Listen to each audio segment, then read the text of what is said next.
What's up? What's up? It's the Arthur Moats Experience with Deke. I'm Arthur Moats, and that's my main man, Deke.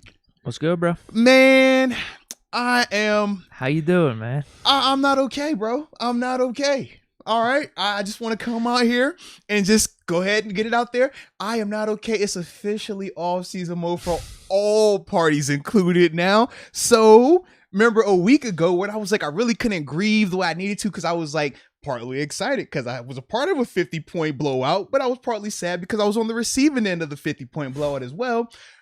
Well, fast forward, here we are. All my teams are out. So yes, I need a moment. You know, can I get a moment of silence for me? Sure. In the way AB did a moment of silence for him. Yeah. And a moment of silence for me. Jeez. All right, that was my moment.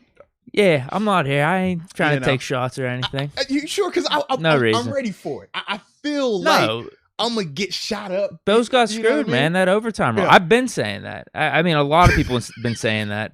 Like, the game should have continued. It Nah, it really was should have. crazy, man. It Both was teams crazy. should get a shot. You keep going. It's like how you would play in the backyard. You keep going until the other team gets a stop or vice versa. That's all. We're gonna get into it. I know, We're I know. gonna get into it. We're gonna get into it. I'm sure a lot of people are saying that today. That's Yeah. not an original You know? thought. It's really not. But it's all good. It's all good because we got our show today, and it's gonna be a good one. We actually got a ton to talk about, man. Obviously, we had official news in Pittsburgh with the coaching staff, and we also have new candidates popping up as well. A guy that we actually had not talked about. We're gonna talk about him a little bit later in today's show. Had the big UFC fights this weekend as well, which was dope. So, you know, we got a lot that we're going to react to. So without further ado, let us know where you are tuning in from. And we get you that shout out like we always do, baby. And ENYJ19, you better stop. Put that Buffalo pack down. You not smoking that. I ain't smoked no Steelers pack. We ain't smoked nobody else pack last week. Y'all better stop that, man. Stop that, man. Please. All right. Pretty please. We're supposed to be a family here. Where's the family at? We're supposed to be a family. Kumbaya. Isn't that what AB says? We got Kumbaya? another person pouring some Sheesh. salt in the wound, too. Come on, Google man. East says, how about those Bills? Oh, this is nuts. This is crazy. Happy messaging me all of a sudden. I'm like, bro, that's what we're doing all of a sudden now. How your Bills look? Hey man, sorry for your loss. Oh man, I thought you guys. That's what, bro. All night I say, yo, this is crazy. This is crazy. I even sent some condolences to you, too. Yeah, I'm like, yo, this is what we I doing. tried to send something like understanding. I didn't want to make it any worse Hey, for yo. you. I was like, man, they really got to change those OT rules, Yo, huh? I can't stand it. I can't stand you. I've been saying that, though. That was bad. But I knew the timing. When you said, I was like, oh, okay.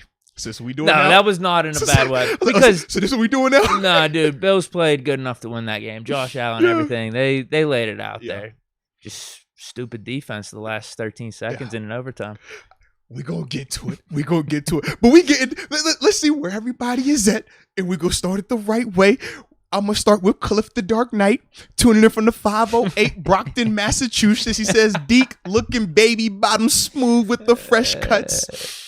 We got the King Herc, the 937 Dayton, Ohio. He says Rams winning it all. Shout out to Matt Stafford. Ah, yes. Like I said, it don't matter to me who wins. Yeah, I mean, because right now He played good, though. Yeah, it's an all Cali, It's all a Cali weird, situation. out there, we man. got Rams, Niners, and then How about them Niners? too, Bengals, bro? That Chiefs. was nuts. Yeah. I guess we would have guessed.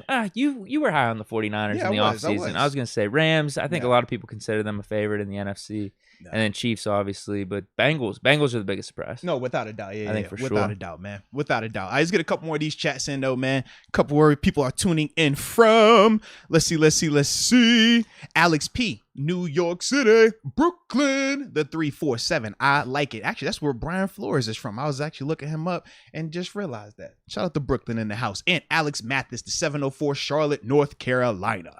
What you got on your end? Dude, these comments. I'm trying to I'm overlook the surprised slander. at this. I'm you know? surprised at this because Why people you are surprised? taking. Why are you surprised? Because people are taking a lot of solace Mhm. in the Bills losing and See? another team losing. It's crazy, bro. It's I don't crazy. know. You know, I'm not like the biggest about that. I'm And just that's more of why I like like the you. chips falls they may and the best that's why team I wins. like you. That's why I like you, man. Because I'm noticing we got some fake supporters in here. I will okay? say this though, I won't mind reading these comments. Oh, Moats, what time do the Bills play next week? Oh, that's crazy. This isn't me. This is these commenters That's- saying it. It's not me. That's crazy. It be your own people. Let's see here. Man. Toledo, Ohio. We got DeLorean Waters always tuning in. Yes. Douglas Meek tuning in from the 717 York, PA. Shout out. This one I like. This one's pretty funny. Damon Brown says Deke looks like a cool ass special teams intern. Oh, let's go. I can see that now. We Special did see teams special intern. teams. That's the kind of guys that never really played football. Hey man, don't them They type just of hop dudes on. that get you fired in Green Bay. That's what it sounds like over there too, Holy man. hell. Yeah. Yeah, that's We'll right. get to it though. We'll get to it.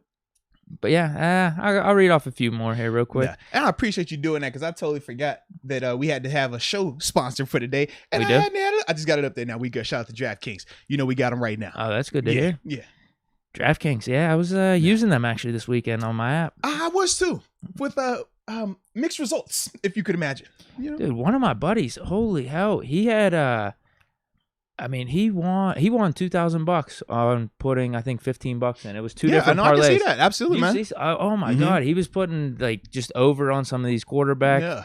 odds and what it was just crazy. So shout out to him. Yeah. Let's see here. Let me read a few more. Brobarian 757 Chesapeake Bay. Crib. Says, hey Moats, you'll be okay. Yes.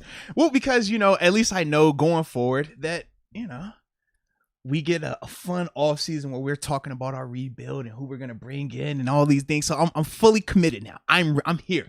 I'm with you all the way now. Last week I was 1 foot in, 1 foot out. I'm not going to lie. I was trying to let y'all know that in the best way possible, the most respectable way.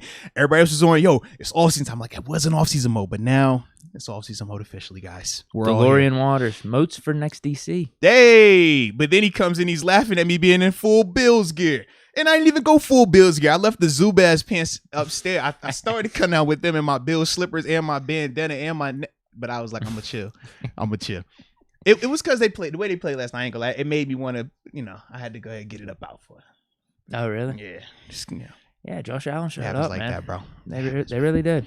They deserved to win that game. No, I ain't gonna go that far just yet, man. I ain't gonna go that far. But look, what we'll do It's is a 60-minute game. Huh? What we're gonna do is this. We're gonna hop into the division recap first, right? Because I do feel like these games this weekend, obviously we're gonna talk about the Bills game, but the games this weekend as a whole, I thought were very exciting, man. Crazy. Like, it was such a contrast too from last week's, where a lot of those games were very one-sided. No comment. Obviously, we had a lot of us was watching some of those one-sided games, stuff like that. But this week it was a lot different though, man. This week, man, every game coming down to a play right at the end of it, right? In terms of literally. like the walk-off touchdowns, field goals, overtime plays. Like, it was just across the board, the excitement that I felt like when the NFL was drawing it up. This is what they was looking for right here, man. That type of just craziness. You had storylines in all these games. I guess we start with the first one though, right? Bengals, Titans. Cincinnati, bro. Cincinnati. I thought that the youth would show. I thought that it would be one of those, all right, maybe, not gonna be as physical with a guy like Derrick Henry being out there now and stuff like that. But man, them dudes, they look a little different. He didn't look the same. I don't know if he didn't look the same. If anything, same. Foreman looked better. But see, part of me feels like they weren't giving Derrick the same amount of attempts either, though. I felt like with Foreman, they would feed him a little bit more. Whereas with Henry, I don't know if they want to take the whole snap count approach, and that might have been the case, but I just didn't feel like they gave him enough touches to get rolling. Now, I missed it because I was driving when it happened. Yeah. What was their whole reasoning for the 2-point conversion? Because that looked stupid as hell. It was stupid. Like, all of us were trying to figure that out. They just thought they had momentum and they could get it. Yeah, that was it. Because you kick the field goal, you're going to take the lead. It would be 7-6. But instead, like you say, you go for 2, you don't get it, make it 6-6. I never understood that part of it at all. And obviously, when you're talking about how games come down to the wire and stuff like that, you always retroactively go back and say, well, what about this decision here? What about that decision there? Yeah, but I don't understand why.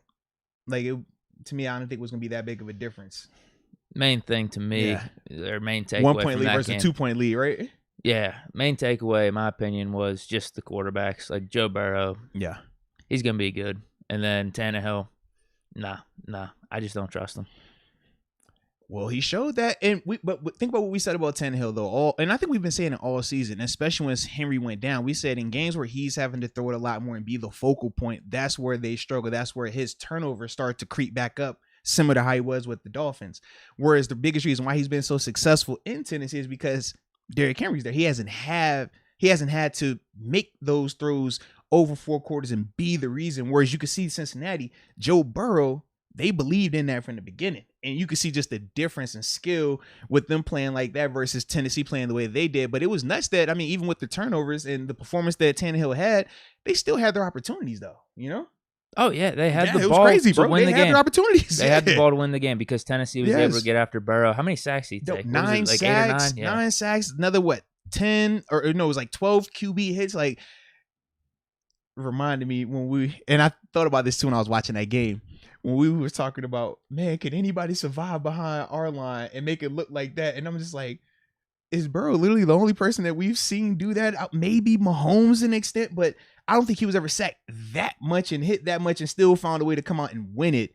Are you saying this year? Yeah, I'm talking about this year, not in the past, because in the past we could point to it, but I'm saying this particular season. I'm trying to think, like, did we see somebody else have a situation like that where they got hit Brady and sacked almost that did. much? He almost did against the Rams. Yeah, he definitely almost did. Almost did. Close. But yeah, Titans had the ball and the game, and that throw, I don't know how I feel about it. It's bad because the result, obviously, it was in traffic. I don't mind like taking shots though. Yeah. I don't know if that was the right throw.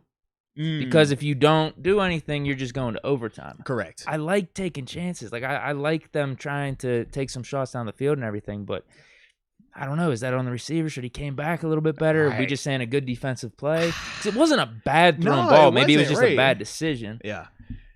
And like you said, because of the result, we comb through it and we have all these different opinions on it, but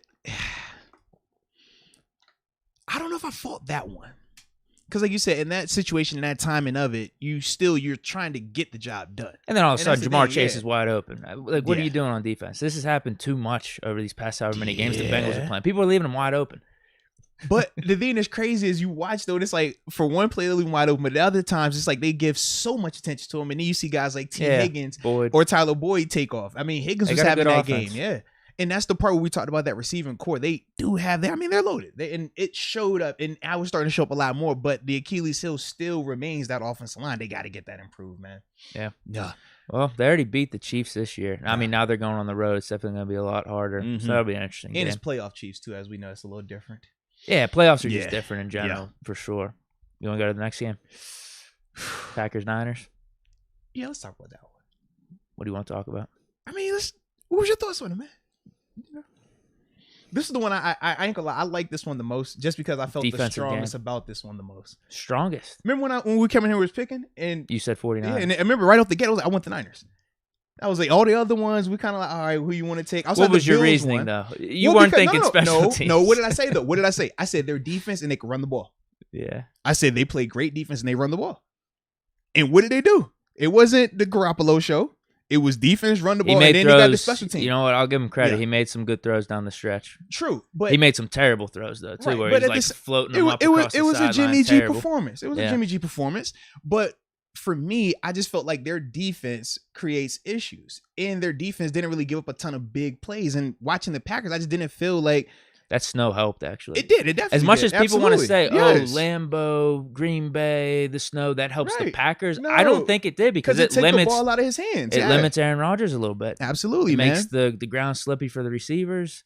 So, yeah, I thought it actually played in the 49ers' favor as long as they could handle the cold. Yep. And they showed that they could, man. It was good, man. So I definitely like that. But I also like that game, too, because of the special teams part at the end, right?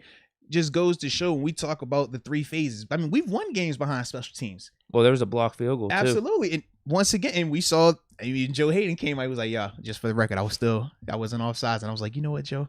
I like your energy, baby. I like that. But as a whole, it just continues to remind us that it is three phases to a game. I mean, I think in all of these games that we saw this weekend, at some point in time, all of that was highlighted in terms of the importance of defense, not just a quarterback, and how different of a game that was, where you had one of those top five quarterbacks that we talk about in Aaron Rodgers versus a guy like Jimmy G, who isn't top five, but his team is stacked because of, understanding that. Whereas with Green Bay, we know they got this piece, they got dogs around him, but they also have some holes as well in certain areas. And we saw that in some of those things pop up like that, man. Yeah. Yeah. And Rodgers, I don't know. I don't think he played that well. I did not either, bro. Do you think he got conservative, though? That was the knock on him a couple years ago, yeah, too. Because when they drafted Jordan Love and he had his so-called down year, his pick, I think his picks were at like 4 or something, bro. but Like it wasn't the same type of season. Like his QBR was down. Yeah.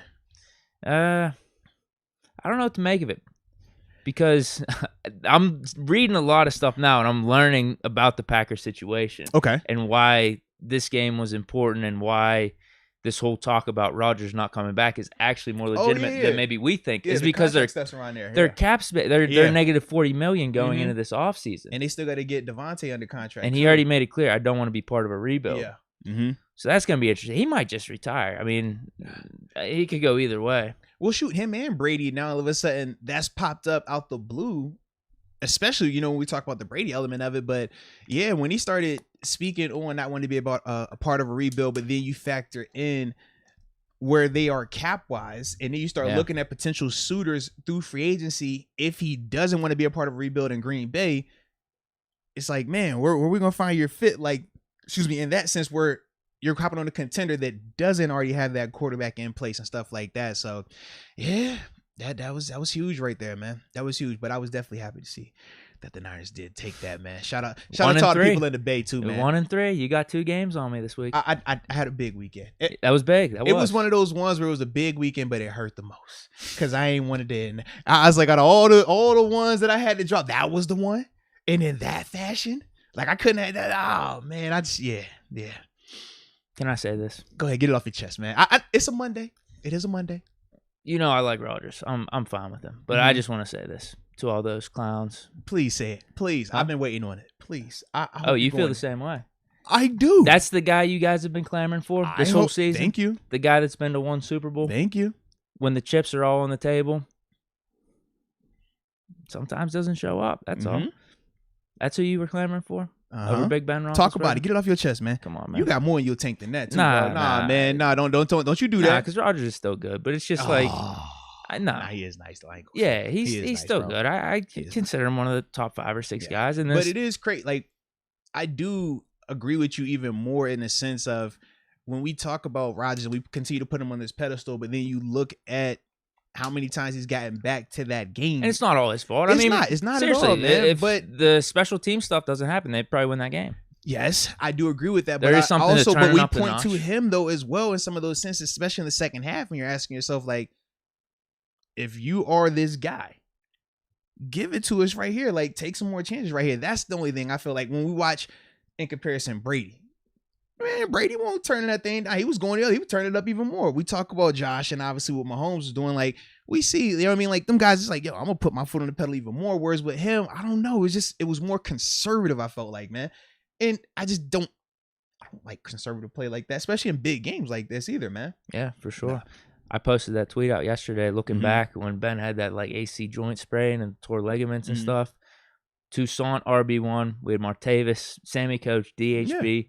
Marcus Wheaton, Heath Miller in his last season, Jesse James, and Spade. I wouldn't say those tight ends are the most prolific.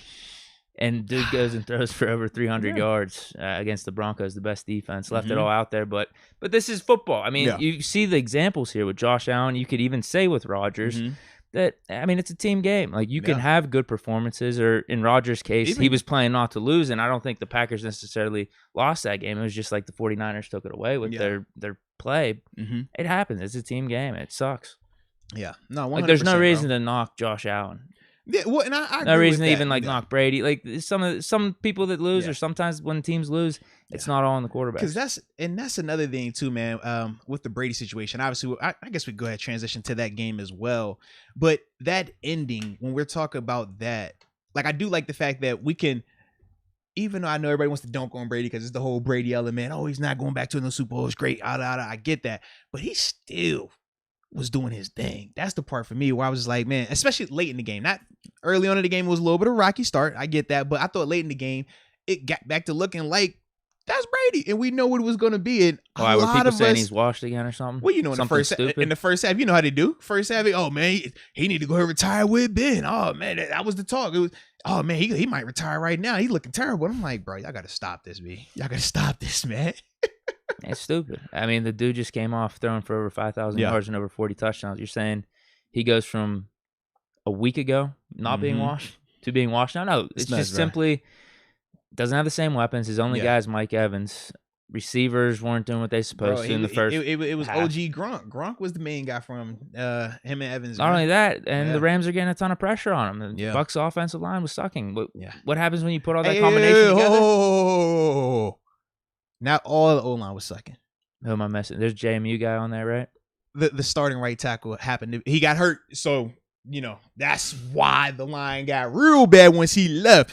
But shout out to my dog Josh Wells, starting right tackle, James Madison University. I said go Dukes when he said it. Yeah, we ain't gonna ask about when he was matching up against Aaron Donald. We ain't worried about all that. Yeah, I can't say they were sucking. I'm saying? Yeah, when they had a tough matchup. When he left, you can say whatever you want, but while he was out there, it wasn't terrible. It was like JV varsity. It was kind of like they play on both teams. You know what I mean? You on a Thursday night game, then you play on a Friday night game. But that's the type of stuff that I was talking about with Ben all season. If you add all that combination together, it's going to be tough for the quarterback. Yeah. And that's the type of stuff I thought Ben was dealing with all year. And you saw it Brady in the first half, and you saw all these idiots saying the same thing they were saying about Ben, in my opinion, saying he's washed and that type of stuff. But it is what it is. I mean, it was a good game. That was a good game. They be trying you, man. They be trying. I don't know why they would come at your man like that, bro. That's what I mean. If you put Ben around good, I've been saying this. I don't need to keep saying it. I want him back and everything, but real question though. Real question right now though. Has Stafford taken that next step for you? Not yet. That's only one playoff. That was only one. You're right. That was only one, but it's pretty impressive. Would you agree? Well, I guess technically last week, but that was the big one. That's more of the that's the big one. That's more of the Cardinals not being ready, if anything. Yeah, we got to keep saying it. That's one win. Yeah. And if anything, it looked like he was folding a little bit in the second half. I swear. I thought I was like, yo. It wasn't all on him. Cooper Kupp with the fumbles, the running back fumbles, but he didn't look that confident either. Was that like, bro? I swear, Akers low-key had two of the most fluky fumbles, though, bro. The one going into the end zone, then the one where his helmet hits. I'm like, yo, this is crazy. Yeah. Yeah, definitely not all on Stafford, but if you're going to take a comparison of the quarterbacks late in that second half, Brady looked a lot calmer. Stafford didn't. But you know what? Tied up. He made the throws at the end of the day. But I don't know. It might have been more on the Bucs defense. I don't know what the hell they're doing. And thank you. Let's talk about that because I did want to talk about that. Man, that defensive call, Lord have mercy, that is either to me, you just can't do that, baby. Now, I saw Bruce Arians. He came back after the fact and talked about it being a zero blitz and how some of the guys didn't blitz. Very similar to what we talked about Trey Norwood Raiders game where it was like, yo, it's a blitz. He's late, and that puts the coverage in a bind. Yes, that is true. I still hate the call. Why are you going cover zero with Cooper Kupp lined up there knowing that you're going to get this dude in the middle of the field and essentially a two-way go with whatever he's doing because you're saying it's cover zero. And I get this whole thought process of, hey, the ball has to come out fast because we're blitzing. But how many times have we seen Mahomes, Ben, Allen, when they're getting zero pressure, all they're going to do is backpedal, put air into that ball. And either way, you're talking Cooper Kupp one-on-one against a DB. And we know this is the Triple Crown winner in terms of leading the league in receiving yards, catches, and touchdowns. So it's like, bro, why are you calling that right then? To me, that was one of those arrogant calls in the sense of, yo, I just believe that we're going to walk off and get a sack right here and end it, or we're going to force him something crazy. Where in all actuality, you didn't need to do any of that. You didn't need to. You know, you sit back, you play that too high, or you go two man if you want to be aggressive, or you can even send a nickel. But don't send everybody. That zero blitz thing, man, midfield like that, that's risky business. That's your Mike Pettins, your Rex Ryans, that type of stuff. And it can work, and people applaud it when it does, and you're like, bro, he got big cojones. You go cover zero in the middle of the field like this, but to me, the risk reward in that type of situation right there is just not worth it to me. I agree. Absolutely stupid. Why not make Stafford at that point try to make all the perfect reads, be precise with his timing? Because at that point, you had all the momentum. You had all the momentum. That throw that he made is such an easier throw than dropping back and trying to pick up like a cover three or something. Think about this. The first throw that he hit on that drive to Cooper Kupp, I wanted him to have to make more throws like that, where it's timing, crisp, everything has to be perfect, and make you even want to look to see, did Cooper actually get out of bounds right there? Like, that's the type of stuff that I'm calling to make him execute like that. Not, hey, let's just go force the action right now. Let's go, hey, it's pass or fail right here on this play. I'm not a fan of that And no different even when you're talking about the Chiefs in the Chiefs game, right? When they scored to tie it up at the end, and people, excuse me, not that game, but I'm drawing a blank. Oh my goodness, I forgot which part of the game it was, where it was the conversation of, okay, once they score, do you go for 2 to go for the win, or do you kick the field goal right here and tie it up playing overtime? And I'm just kept thinking to myself, like, man, when you got a team on the ropes, like, in fact, it was that game. It was when the Bucks tied it up when they scored and they could have kicked the field goal or they could have went for 2, and people was like, yeah, man, go for 2, go for the win. And I'm like, I get that, but you take this team off the hook, because if it doesn't work, you're essentially putting everything on this one play right here. And when you call a cover 0 blitz in the middle of the field, you're essentially doing the exact same thing. You're saying, hey, I don't want them to snap the ball anymore. I don't think our team can beat them if we have to play 10 more plays. Let's just do it right now. And if your team is better, which at that time, the Bucks, like you said, they had the momentum. They were already proving that, hey, man, we got them. We're in their head. They look nervous. Yeah. Make them have to go out there and execute that ball. Make them have to snap that ball 3-4 more times while watching that clock and see how different it is.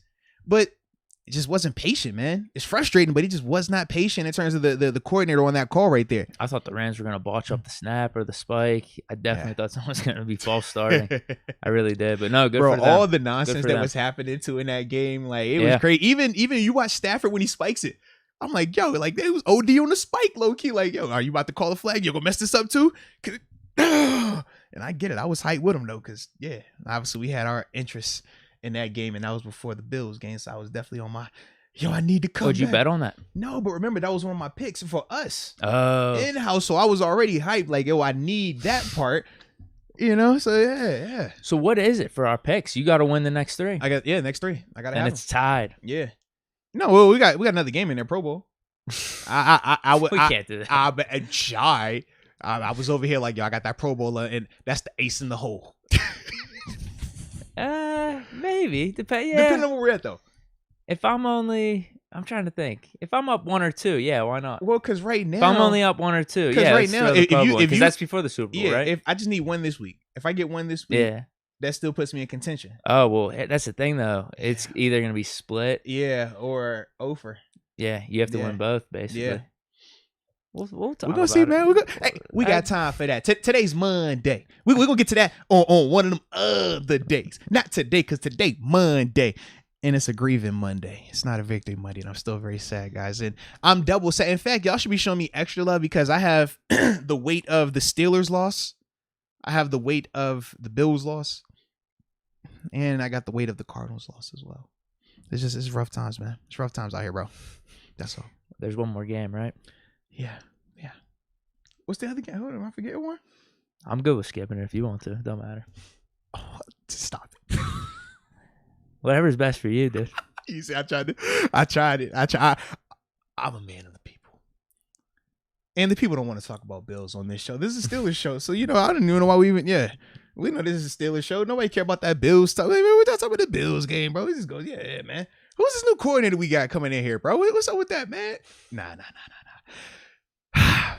The Bills game, because that is the elephant in the room. Obviously, people want to talk overtime rules as well. But before we even get to that, I mean, just as a whole, that game lived up. I even say it exceeded expectations. It exceeded, man. For sure. It definitely exceeded. I thoroughly enjoyed it. It was one of those ones that, even though, the squad did not win, you still walk away and you're like, bro, I can't even hang my head, bro. Like, they did, they left it out there on the table. Now, it was perfect, and I do think that they definitely got to improve in certain elements. But the crazy part is this: statistically, that defense is an elite defense. You look at them, they're top ranked 1 in a whole bunch of categories, top 5 and a lot of other stuff. But they were making Mahomes work. Yeah, they were. But we know that's the thing, though. And that's kind of what you talk about in terms of when you got that guy, you're always in. You always got a chance. And he is able to elevate above all of that. Because I'm like, man, if that defense, the way that I was playing yesterday, that D-line, the way they were getting after that quarterback, man, if that's any other quarterback,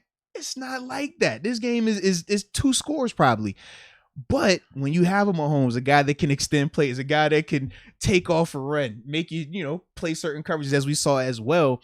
I mean, I just thought that the skill from the Chiefs offense, the coaches as well, in terms of some of the schematics, their short yardage packages and things like that. I just thought, man, both teams, coordinators and offense skill position groups, were on full display last night. And it was good to see, man.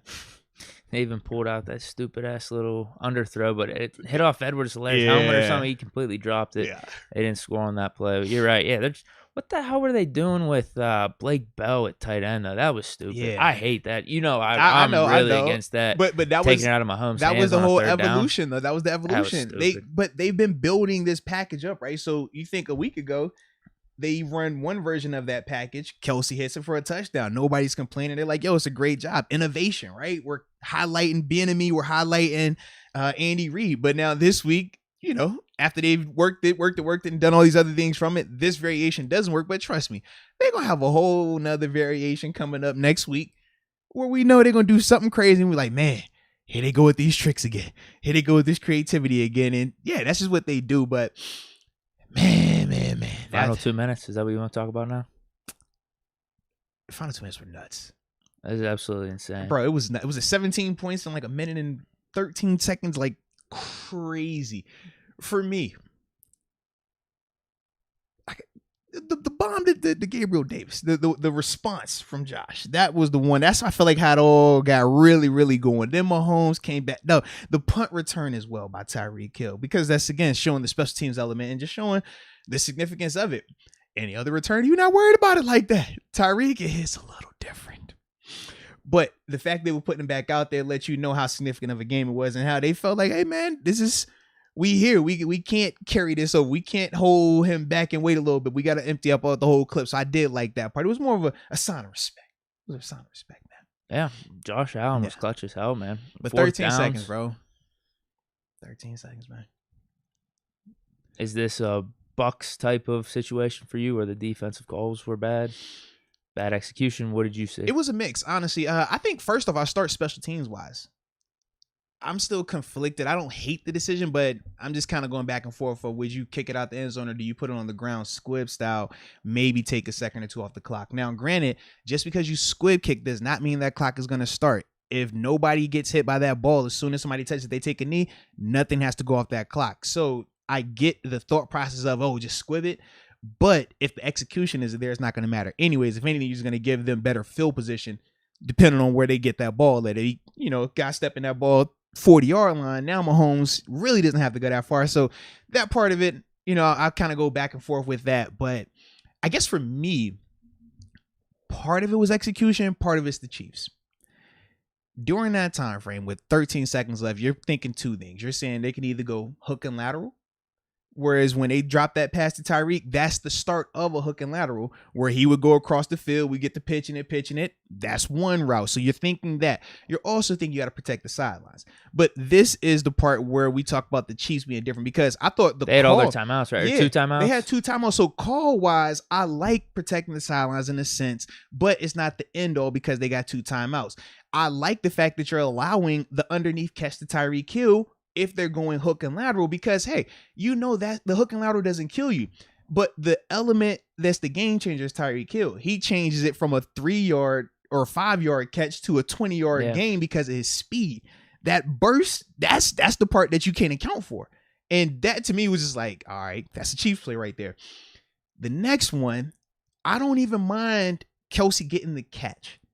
But the execution at the end of the play, I do think that's something that Leslie Frazier should have talked to the guys about, in the sense of, you hear when teams say, hey, man, certain situations, let a guy score. Certain situations, you hold a guy up. Certain situations, hey, take your time getting up off of him on the tackle. Certain situations, defensively, hey, we should be thinking this pre-snap already. So you watch when Kelsey catches that ball.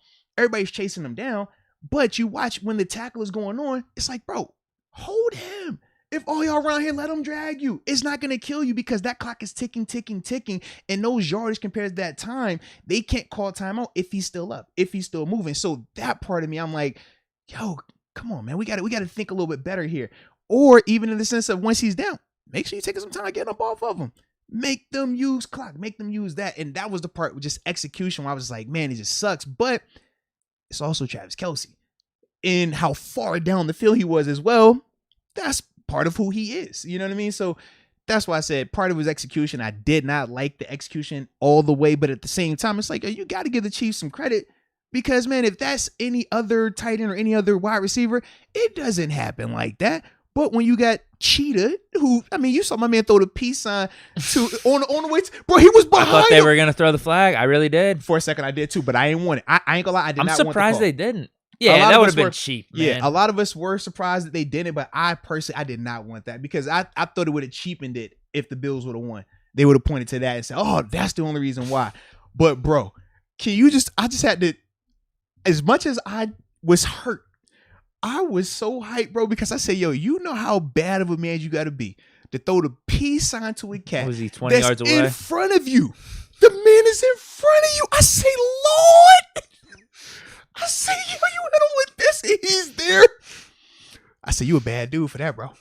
I'm in my group. I'm like, yo, I couldn't even get mad. I'm just like, yo, I hate the fact that I love that so much. I hate it. But just as a football purist, like, that was pretty tough, man. And then, of course, after the fact, when I get to hear Mahomes' interview, and he says, well, Andy Reid came over to me right before I go out there with 13 seconds left down. And he says, when things get grim, go be the Grim Reaper. I said, Lord have mercy. I said, that's one of the best damn quotes I done heard all my life, man. I said, I wish I could have thought of something like that. And I wish I could be in a position for somebody to tell me that, hey, when things get grim, go be the Grim Reaper. I said, I could just see Mahomes with that catch-up Kermit the Frog voice like, yes, sir. And just gets up out there, and go out there and cook. I'm just like, oh, my God. It was so hard, though, bro. It was so hard. I hate it. I hate the fact that I like it too, is this bro. how you're dealing with it? Because I told you I'm conflicted. You're complimenting them too much. I'm conflicted because how many times do I come up here and I say it all the time, like, yo, I'm a football purist. I just love the game, like less about allegiances and like where my rooting interests guard, but I just love watching it, bro. And just certain things, it's like, yo, that was like just classic. I just hate we had to be on the Bills had to be on the other end of it, but it was like, yo, it was a classic line. Like, yo, Deke, when things get grim, go be the Grim Reaper. And then you go out there and actually do it. It's one thing if you go out there and you don't do it, but you go out there and you actually do it, bro. That's the second quote this weekend that was fire. First, that you had that one. You had one for Cincy. The kicker, the rookie kicker, McPherson. He looks so and says, yo, before he goes on the field. Oh, it's time for me to kick it? Guess we're going to the NFC Championship there. Lord, and it goes and nails it. Bruh. It's those type of quotes, man. That doesn't look like your classic Cincy kicker. Not at all. That's not Randy Bullock. The boy said, oh, it's on me? I guess we're going to the NFC Championship. Bruh. I love that. And like, bro, I can't stand Cincinnati. Like, you know how we feel about them, but man, that type of quote, man, it's just like, it's certain things, man. You just like, as a lover of sports, a lover of competition, gamesmanship, and just high level play. Like, I thought this weekend, man, it just hit every element of it, man. 100%. Yeah. I don't know if you're talking about your boy enough. Well, I was going to get to him. I was just trying to be, let's talking situation. Because he played amazing. No, he did, bro. He played unreal. He did. Josh definitely. It's hard to say he opened more eyes or made our eyes even more wider, but it was one of those scenarios where we knew he was capable. Because obviously, I mean, you know how he did it a ton last regular season. I mean, his 2020 regular season was better than this one. Yeah. But I mean, he's done some of this stuff, but it's been a little bit more of a down year for the Bills compared to that one. No, absolutely. But yeah, he could do this. We just didn't know. Could he do it in the AFC Championship against Mahomes? Yeah. And that was the difference too. Like, to see that in the head-to-head. I mean, I was feeling like I was watching final drive. Even it's one thing to say you dueled him the whole game, but then you have the ball and minute you gotta left. Have it, and everything is pointing to you not getting it done. Everything is pointing to the history. Oh, Bills going Bills. Oh man, Josh is going to choke in this moment. It did happen, but it was the defense's fault. Yes, and that was the difference though, because it was just like, dang, like it was good to see that though, man. But you talk about those clutch performances, man.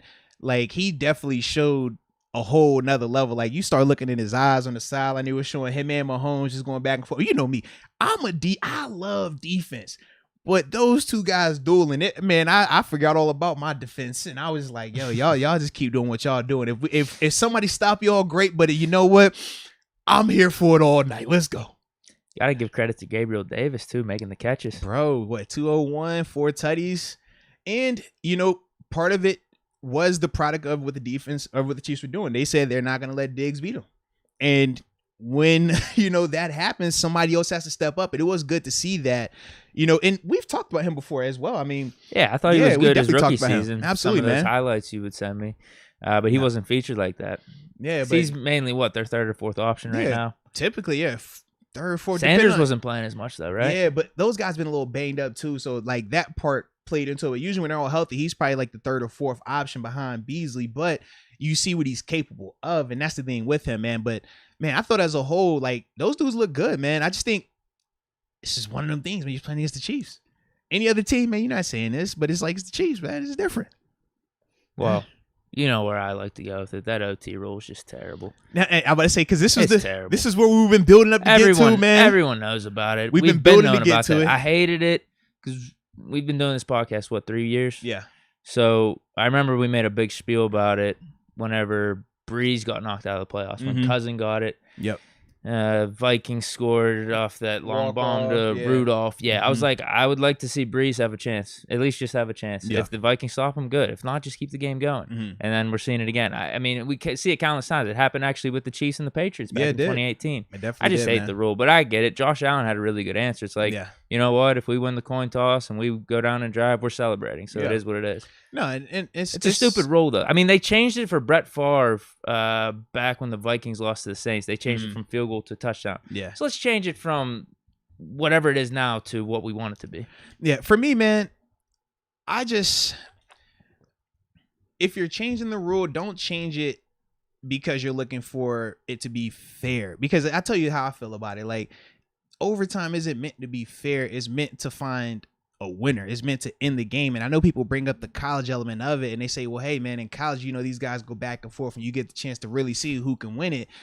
But health-wise, the college roster is 90 people. NFL roster is 45 on a game day. Now, quarterbacks, it doesn't affect them to the same extent, but I can tell you for a fact, you start going back and forth like that, them O-linemen, them receivers, those running backs, those linebackers, and those safeties, that does have an impact on them, and it's a multiplying effect. So, with that being said, I do feel like, especially postseason-wise, imagine if that game would have went like it could have went. It probably could have went on for another, quarter realistically, maybe even longer, depending on how those guys are dueling back and forth in the situation and stuff like that. And then tell them, hey, now y'all got to go play again next week versus a team that only played 4 quarters. They ain't do all that extra stuff that y'all was doing out there. They ain't play a whole, another quarter, another half of football because we're trying to get this overtime thing to please the masses. And then we're supposed to expect this to be fair and look good the following week. To me, that's the part that I don't want. You could say that's the price to pay, though, for not winning in regulation, even, too. Okay, it sounds good until that's your team. Imagine if we said that when the Bell went down the championship game. I'd rather advance. You'd rather advance, but it's no guarantee you're going to advance anyways. And it's no guarantee you're going to advance after that. If that happens in the wild card, now you're hollering about the divisional round. It doesn't feel as good. If it's an AFC championship game or a Super Bowl, you feel better about it. But at the same time, I don't necessarily think that I would want 2 separate different styles of rules either if we're trying to do something solely for the postseason versus regular season, because the rules are already I'd be different. fine with that. Yeah, because they do that in hockey right now, though.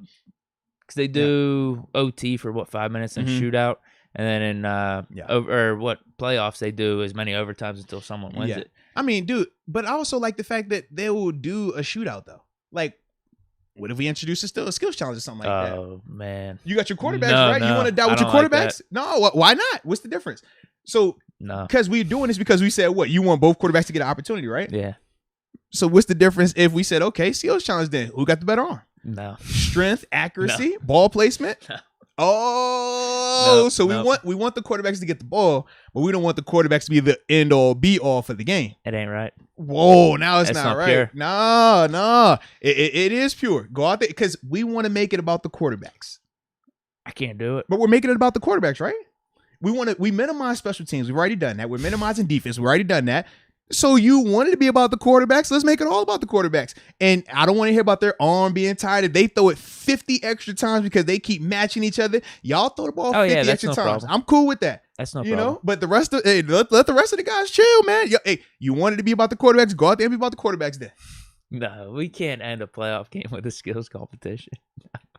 You want the quarterback to get the ball, right? Yeah. Not like that, though.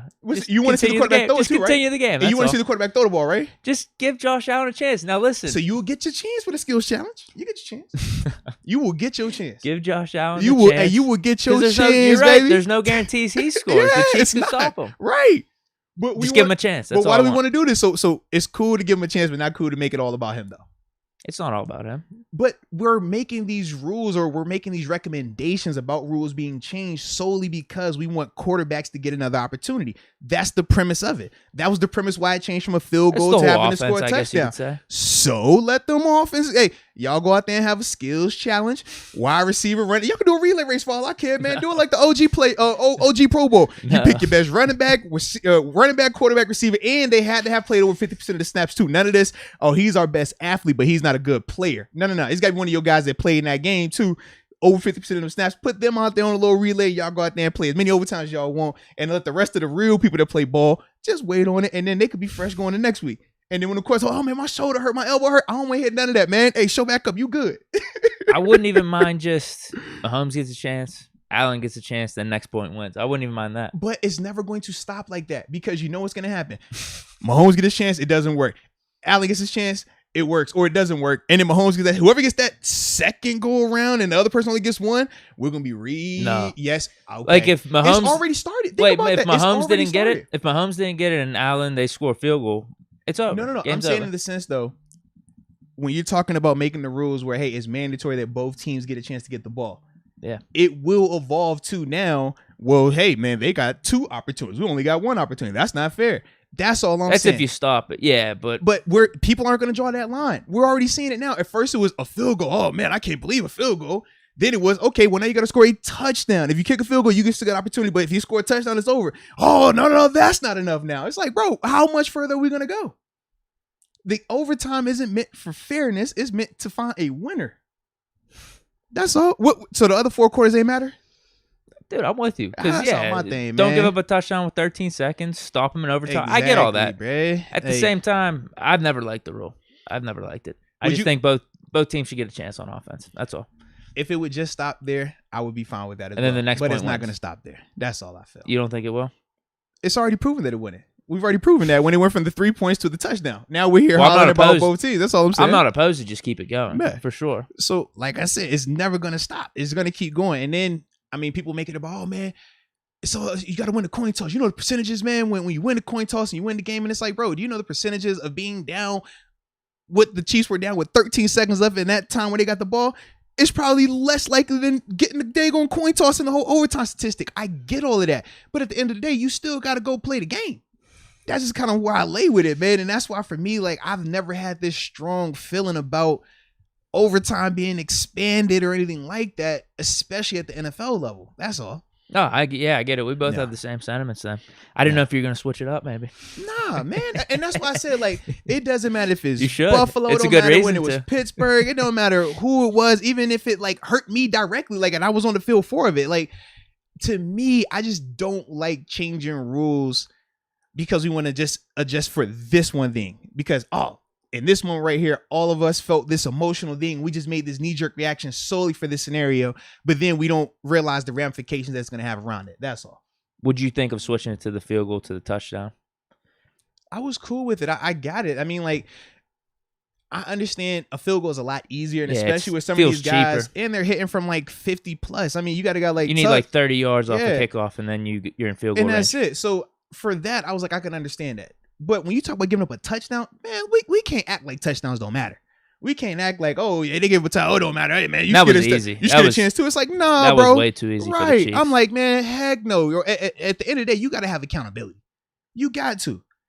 Like, if that's the case, then, like, why even have a defense out there? If we just going to watch that touchdown away, oh, yeah, man, yeah, you got it. Josh still got a chance. No, he shouldn't have, man. As much as it hurts me, no, he shouldn't have because that defense didn't give him the opportunity. That's why you play the game with 3 phases. If Ben came out here and lit it up, but our defense gave up 1,000 points in that game and they lost, it would not matter how good Ben was because the defense got to do their job. Jacksonville game. Absolutely. That's how it goes, man. That's how it goes, man. And vice versa. When the quarterbacks play bad and the defense plays well and they still lose, it ain't like they can say, oh, man, that don't count because the quarterback messed us up. Nah, you just got to deal with it. All 3 phases, man. Want to get in the super chat? Yes, we will. Yes, we will. You might have to start us off. Yeah, we got a lot that we're going to get into today. That was the division part. We still obviously got to talk about Keith Butler as well. We'll transition to that. But just so that way I don't forget, we do have a lot of housekeeping today. All right. I'm going to drink me a little sip first before we get all this housekeeping done. Let me read some of these comments real quick. Or one of them. This one's funny. Darren Dalton. Deke looking like a young up-and-coming journalist at the Daily Planet. There's some good looks like in here. Little Peter Parker action. I see. Deke looked like Randy Quaid. Jeez. I don't even know who that is. He sounds like a nerd. I like him, though. Oh, you, though. All right. I'm back now. All right, so a couple of announcements. First off, we got our 100th live show coming up this Wednesday. Yes, ladies and gentlemen, me and Deke, man, we've been rocking together for a while, but we've been doing our live shows not as long, but this 100th show, man, this is pretty cool. So with it being a milestone, man, we are going to celebrate it, and we will have a couple of giveaways. I know for right now, definitely at the top, we're going to do a signed jersey giveaway as well. Arthur Moats signed jersey. Got to do that, man, for the culture. Yeah, know I'm a Starbucks drinker. Got a Starbucks gift card in there as well. We're going to be giving away, and obviously a signed copy of the Moats Theory of Life as well, man. So definitely want to be here for Wednesday's show, man. It's going to be a ton of fun. We might do some Steelers trivia or some podcast trivia. What? To see, no, in terms of, we ask people, how do we meet? See if they know the answer. Or, hey, what's, Deke's real name? Or, where's my hometown? We'll come with some trivia for y'all to make it fun, though, in terms of how we're going to win these prizes and stuff like that on Wednesday's show. But y'all definitely want to be here for that with the 100th live show. It's going to be a blast, baby. Yes, it is. Next thing we got to talk about is the fact that today's show is brought to you by DraftKings Sportsbook. America's top-rated sports booking app. Deke, not only is it safe, but it is secure, and you better believe it is reliable. And for all the first-time users out there, because everybody was a first at one point in their life, if you use the promo code Moats, you will receive up to $1,000 in deposit bonus money. It's an awesome concept. You definitely want to check that out, but more importantly, make sure you use that promo code. And Deke, every once in a while, people go overboard, huh? They don't have self-control. Deke, when people start to lose that self-control, man, something happens. What's that? You got to talk to them a little bit. You got to tell them, if you know somebody who has a gambling problem, you better call 1-800-GAMBLER. I say, if you know somebody that has a gambling problem, or they need crisis counseling, you better tell them to call 1-800-GAMBLER. 1-800-GAMBLER. I say, you better call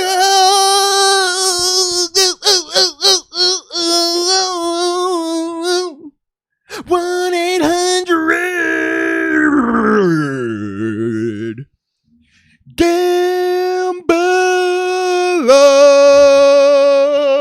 Boom, boom, boom, boom. And now we're back to regularly scheduled programming. That was great, though. Always great to get back on the original hook. You worried me for a second. It sounded a little different. You had like the remix at first? I tried to do a little alternate intro? I thought it was, I guess it was just a bridge, huh? It was a little breakdown bridge. Because it's like multiple parts to the song, and I just pick it up at different parts of my mind. Like, right. Oh, that was like the 2-minute mark. That was like the 1:45 mark, Yeah. Nice. Yep. Thomas Riley, the dogs are barking. Let's go. I like it. So what do you want to get into here? Bro, they just said Deke's a big boy for 11. Yo, why they really coming at your age? You do look like a baby in here, bro. Like, when you walked in, I low-key didn't recognize you. You saw how I looked. I gave you to start. You all right, bro? Yeah, I'm good. You good? Who are you? Let me see your ID. How old was I with the stash, beard, long hair? Oh, bro, you look 42, like you had a job in construction. Definitely over 30, right? Yeah, you definitely came home every day to the wife and kids, complained about how hard you had to work, your feet hurting, and the kids not cleaning up. Yes, 1,000%. With an icy light on you. Absolutely. Or in your case, bro, or somebody just hacked people with a little backpack on. I can see you sitting in somebody's car, just, all right, oh, yep, all right, location, got you, bing, all right, IT, yeah. You got that look, bro. Yeah, these are all great comments. Did you trim up the hair too, man? I don't see any mullet out the back anymore, bro. I got a complete cut. Are you revealing or I would rock. Well, here's the problem. I took my dogs for a walk and my hair got all messed up because I had a beanie on. So I'm just rocking a hat. Nah, I can respect it. I can definitely respect it. I'll rock it no hat Wednesday. Okay. For the 100th episode. How about that? Our 100th episode, bro. That's pretty dope, bro. Maybe I'll wear a shirt and tie too. Maybe I'll be like all cleaned up. Hey, shirt man, and tie, you know fresh what? cut. Well, you know what? If you pull up to the gang like that, man, we're gonna take care of you, baby. That's all I'm gonna say. We'll take care of you. But I totally forgot. We also had one other special thing going on with that 100th episode as well. So obviously, I said we got the giveaways, right? We're gonna be doing the signed Arthur Moats jersey. It's a white one as well. Okay, you know, I like their way. I feel like everybody does the black, so I always want to do different. So right. have a white away game Moats signed jersey be given out. I said the signed copy of the Most of Your Life and a Starbucks gift card, but also we have new merchandise on the site as well. It hasn't popped up on YouTube just yet, but a couple of different things up there. A new t-shirt concept, coffee mug, Yeti thing, and things like that. But for everything on the site through Sunday, now until Sunday, in honor of the 100th episode, okay, we're going to be doing 15% off everything on the website. All right, so all you got to do is type in the promo code MOATS100. So MOATS, then the number 100. Put that in while you're getting any of your purchases on the Teespring site, and you will get your 15% off of all your purchases up there as well, man. But like I said, you definitely going to want to check out the new shirts, man. The Yes Indeed. They're up, dude. Oh, yeah, no, it's up there? Oh, okay, dope. It's on my side. These look sick. Oh, sweet. Okay, yeah, you can see it then. that. Yeah, I didn't know if you could see it yet. But, you know, since that's one of the things that we, I definitely like to say Yes Indeed on the show and stuff like that. But that is one of the things that are available up there as well, man. So you definitely want to check that out, baby. All righty. So I think I've covered all my bases here. I think I've covered them all the housekeeping. Yeah. Now we can get to the real show, right? Because we got Supers on deck. We got Steelers ball we got to talk about. Yeah. We got some fighting that we got to get into as well, man. You know I'm crunk as heck about it because y'all making me feel so much better, man. I'm telling you, bro, I think I was like depressed for like a minute because it all hit me like all my teams was like out. And then my son came over, like, my son, because last week, you know, G, it's like, yo, Dad, we look good. And I was like, you know with G now, we got to ask like, yeah. I don't know what team G's rooting for right now. I was like, yo, G, I don't know you he right now, He might be bro. a Bengals guy right now. I don't know. I said, yo, G, this is a week ago, before the Steelers played, right? So he's like, yo, Dad, we look good. I'm like, yo, what's up, man? What you mean? Bills were playing. So I was like, all right. Yeah. I was like, yeah, we're good. Yeah, it's a good win. Cardinals lost. Dang, Dad. Our team got beat. I'm like, bro, what? I thought we just said we won. He's like, nah, the Cardinals like, all right. Then the Steelers lose. So he was like sad again because he gets really emotional when the Steelers lose. So I do know Steelers are his diehard team. That's when I posted that picture, I think it was 2-3 weeks ago when he was crying, like he only cries over the Steelers. He ain't crying, like he's not crying over Buffalo, he's not crying over Cardinals. The Steelers is like, he knows like he's a fake fan for other squads. There we go. Yeah, yes. But fast forward to, today. And I wakes up and I'm like, you know what? Ava, I tell you, she's always like that Bills. Like she got that prize. She's like, yeah, Dad, I don't want to like, she's like, what you worrying about? We twinning. I was like, yeah, we're going to twin. But I'm like, I'm rocking my Bills. So she's like, great, I can't wait. I'm like, all right, cool. I'm down. I go into G's room this morning. We're getting him ready.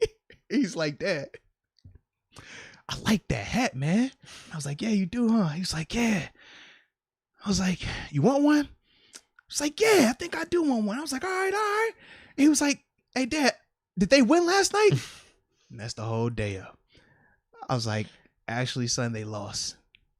His whole, like, he went from like this happy, oh yeah, I want to get one, to like, they suck. And I was like, bro, like, he said it because he's obviously a kid, so he don't mean it, but like when he said, he was like, yo, they suck and they lost. I'm like, great. I almost grabbed you, bro.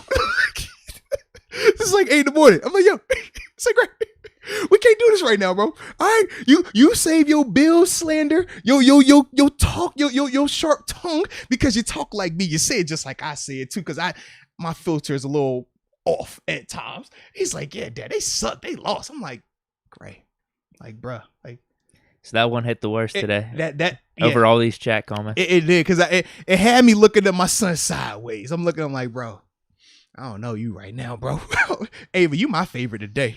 You know what I mean? Like, if you want to sit in the front, yeah. We're gonna take you out to eat. Great, you get McDonald's. You know, that's where I'm at right now. That's what I'm at right now. What'd you do after the game? Did you sit up, watch Sports Center? Bro, I'm not gonna lie, Just man. stare into space. Yo, I can't stand Crack you. up in a couple more cold ones. I can't stand you. I can't stand you. You want to know what I did for real? Sure. I proceeded to get up out my bed. Wife was laying there with me. I said, so you watched the game in bed? Yeah. Because sometimes I'll watch them downstairs, like on the big TV, sometimes like in the TV room. But I was like, so I didn't have any like media stuff I need to do after the game. I was like, I'm just kick back, man. It was relax. an early game too. Well, yeah, it was. But for me, I was like, I just want to kick. Like, it's not even like in the sense of like going to sleep, because like I'll sit in my bed like all day and just watch TV, play games, like read. I don't care. Yeah. Okay. But it was like I just wanted to chill. You know what I mean? That's like I can be quiet up there, nobody bothers me type stuff. But yeah, after that game, man, I proceeded to sit up like the Undertaker. Wife was like, "Are you okay?" I really wasn't talking. I was extremely quiet, probably overly quiet. Probably had her panicking. She was a little nervous this morning. Like, "Are you okay?" Because I was like really quiet. I'm never quiet like that. So I was like super duper quiet. So I go into my little man spot. I went to the top drawer, right hand side of that top drawer, and that is where I like to stash some break in case of emergency. You know what I mean? Like use in case of emergency when everything is bad. Just take your mind out of here. Just go out. I proceeded to, go to Mars and Jupiter and Pluto and Planet X, the Milky Way galaxy. I went to somebody else's galaxy. I might have went to my cousin's galaxy, spent the block, came back through all that, made a right turn at Uranus, missed my anus, and then from there ended up at Mercury this morning. So I was pretty hot. But at the end of the day, we're back, and yeah, we're getting through this thing, But sometimes you just gotta go numb. I just went numb. That's why I was like, I just want to numb the pain, bro. You sat there, you watched it. I was like, I just gotta numb it. Just get away. Yeah. Is it fair to question if you're taking this loss a little bit harder than? But no, remember, I already told you. I said it was the double because I had the Steelers loss with this loss and this officially. Combined. Yeah, because I told you, I said going into this week, I was kind of excited, but kind of down because I was like in limbo. I was like, I'm halfway in my off season, but I'm still got action. And now it was like, yo, I'm completely out of the game. Like my controller has been unplugged. They took the game and just walked off with it. I'm just sitting here like my controller, but I ain't got nothing to play no more. So I'm just like, yeah, I guess it is all season time. Like I got to go to bed. Yeah, it hit. It finally like caught me. And I had a moment. And I was like, I'm not ready for this moment just yet, bro. I doubled up on you there. It did, bro. It caught me totally by surprise. I was like, no, what's happening here? So you didn't watch SportsCenter? No, in fact, I've been avoiding it. And then the funny thing, this is the flukiest but luckiest situation. So I'm doing my radio show this morning on SNR with the Steelers and stuff. Yeah. And we're having technical difficulties. So we're supposed to be leading off talking about these games and the overtime and all this. And at the time, like this is still earlier in the day. I'm still not in the mood to talk about any of it. And I'm just like, bro, I don't want to talk. And it just kept messing up. So I only had to talk about 15, 20 minutes. I was super excited. And now I've had time to, full circle. And now I'm here. This is therapy. I feel good now. Yes, it's very therapeutic. Very therapeutic. Oh, man. Do you know how bad I didn't want to be here? Not only this year after the loss, but last year after the Browns wild card. The Browns one hurt. I knew that one. Like, remember, I told you I shut off the phone. Like you texted me. I remember the style. Yeah, because I was nervous. I'm like, bro, I haven't heard from Deke all night or morning. Like, I don't know if he's okay, if he's even alive right now, bro. He could be laying on somebody's side of the road, just no socks on. Like, yo, Deke, they gave it up out here, bro. Yeah, this one was a little bit different because of it potentially being Ben's last game, like kind of like that end of the era. That's why I told you, like after that game, it was just more of me sitting back, cracking open some cold ones, trying to just enjoy the moment, stay in the moment. Bro, it was rough, man. It was rough. Yeah. But shout out to the nature's own. I guess we'll call it that. Right. It's all natural, Yeah. Sometimes you got to put that astronaut helmet on and zip up your space suit, put your big boy boots on, and get the researching. And wifey understood. I came back and she was like, "Lord have mercy." I was like, "E.T. Phone home. Let's go, man." Yes. But bro, they still continue to kill you too, man. Really? They say you look like Ellen's girl, man. Oh, bro. Wow. Oh my God. I gotta read some of these. Y'all are filthy for that, man. Deke like he has an allergic reaction. Deke wears socks when making out. You definitely like you wear socks with your like sandals. Oh, Like, I do that. I actually did that for a couple Steeler games. I think this year, right? No, not Crocs. Sandals. Like I did that though, right? No, not with the Velcro sandals. I've never seen No, that. not Velcro. I'm Nikes. Nike no, sandals. I'm talking like not slides. I'm talking the Jesus sandals. Like them. No, We're going on. I don't do that. I forgot the Chicakas. That's what they're called. Because D'Angelo West. The only reason why I know this funny. D'Angelo Williams. I could never understand this. I had never heard of Chicakas. It's like that's the high end like they're not sandals. Yeah, but they have like the little the like Velcro all around them and stuff like that. It's like for people who want to hike and stuff, but they want to do it in sandals. So we always see it. It's like, man, what like get this out of here. We never want to see this. And he would always wear them, swear bomb and everything. And he thought it was funny to get all of us a pair as like his, hey, I appreciate you guys. This is a team gift. And we're like, bro, you could have thrown them things away. They were kind of comfy, but you still have them? They're somewhere in this house somewhere. I mean, I still got a pair of Reeboks that TJ gave me his rookie year, bro. Like, I'm one of them guys. Like, if it's a person, Were they the JJ Watts? No. I don't know. This is because this is TJ's rookie year, and I know because JJ had his, right? But TJ had another like.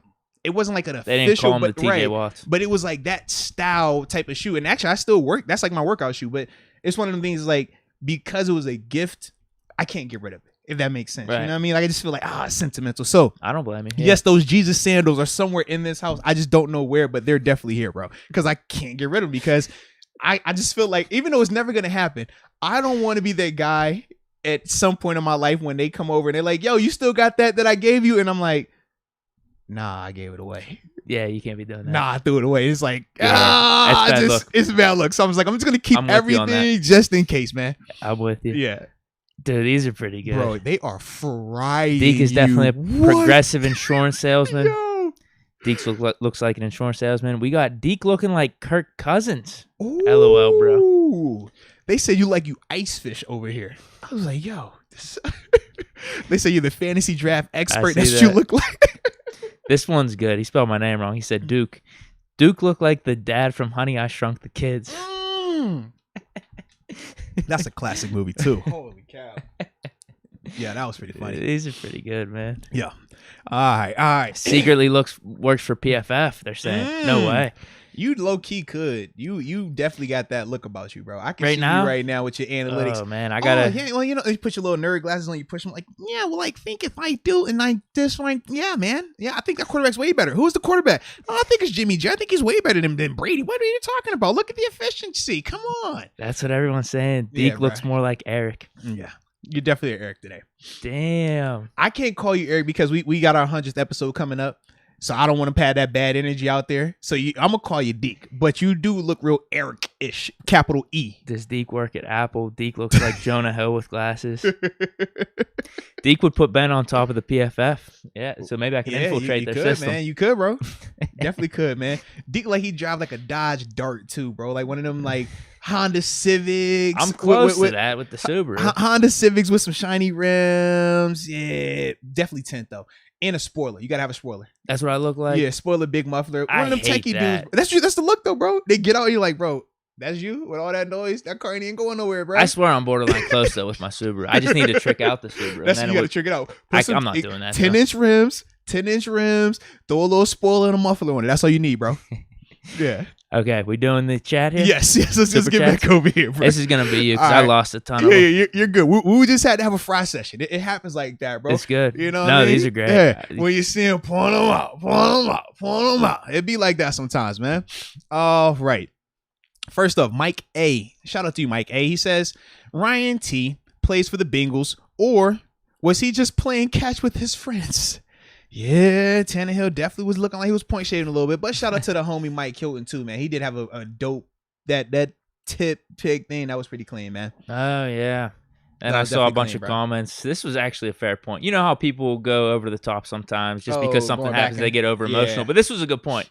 They said Bengals paid Mike Hilton $6 million. I think it was 6 or 7. Yeah, no, they paid him 6. We paid 7. Joe 11. I think that's the one they was talking about. No, I saw we paid Zach Banner 4.5. Oh no, that was the one. Yeah, because I saw because I did see the Banner one. I saw the Joe one, and those are the two. And I was just kind of like, But I'll let you go first. You go first. No, I didn't really have anything to say, Yeah. but I think it's actually fair. Usually people just go off the rails with that stuff and just saying like, oh, I always told you we should have kept Mike Hilton, but that's actually kind of a fair point. Yeah. Now, see, for me, I agree with that sentiment, especially when you're comparing it to the Banner situation versus the Hayden situation. I think the Hayden situation... No, you're not bringing Hilton back over But Hayden. no, that's what I was saying. I think the Hayden situation is what you're referring to when you say people overreact and point to that. Because I did see people say, well, for 11 mil for Joe, 6 mil for Mike. Why Different would you say style Mike? Of corners. What, night and day.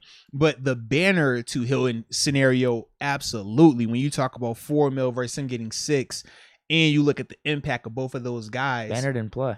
Yeah, so I can definitely understand that part 100%, man. 100%. That was fair. Now, if it was all perfect and we had Witherspoon at the beginning of the year playing like he's been, maybe I do bring back Hilton. Then we have Sutton and Witherspoon with Hilton in the slot. That'd kind of be nice. But no, you're not planning for that when you look back on it. Not at all, man. Not at all. I think that at the end you're picking between Hayden and Nelson. They picked Hayden. That's what it was. Yeah, that was definitely I don't know if that was the best decision, but whatever. Right. You got to have that outside guy that you at least feel like you could trust going into the season. Because if you don't have an outside corner, man, Mike, he was the only one that was proven because this was Cam Sutton's first time going to the outside. Yeah. I thought he played pretty good this season. Now, are you confident he could be QB cornerback 1 next year? No, that's a Kello spot. If we don't re-sign Joe, that's a Kello. Okay. There's no way.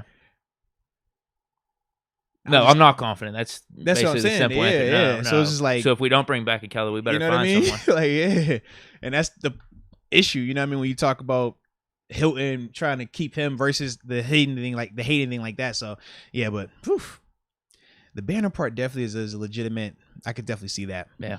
All right. But next up we have Damon Brown. He says, I know everyone hears the rumors about Aaron Rodgers coming to Pittsburgh. I got a feeling whatever he decides to do, the news will break through Pat McAfee. Shoot, man. Probably. I mean, Pat, because he was a guest up here for 2 years in a row, right? I think it was 2, yeah. Yeah, and I don't know if he does do it. Does he do it during the off season as well, or just during the regular season? Okay, I think it is just the season. Yeah, I mean, it wouldn't surprise me, man. They have the connections. Obviously, AJ Hawk has a personal connection, teammates with Rodgers as well. So, yeah, I mean, it'd be interesting though. It goes back to what I said, dude. This is the guy you guys were clamoring for the whole year. This was the guy you were clamoring for as we're about to go into Green Bay. He did win. You got to be kidding me. He is probably gonna be the MVP this season, though, bro. But that's my point, dude. And this has been Rodgers' career. It's like, okay, cool, cool. Regular season stats, regular season MVP. I don't care. Yeah. I really don't. This has been his whole career, and people want to act like it hasn't been all of a sudden now. I feel like it's personal. He's still good. I feel like it's personal too, man, because they compare Rodgers and Ben. That's the one. I'm taking Ben all day. That's the one. Now it was interesting because I did start to see that more in terms of when people were doing their overreactions a little bit with Rodgers and stuff like that, and they were pointing out Ben's name came up a good amount because they were talking about how, you know, even though Ben doesn't have the personal accolades or is viewed as in high reverence as Aaron Rodgers, they're like, man, you look at some of the things that he's accomplished and some of the team stuff that he's done, it's like they're not too much different. I mean, I feel like with Rodgers, obviously he has like the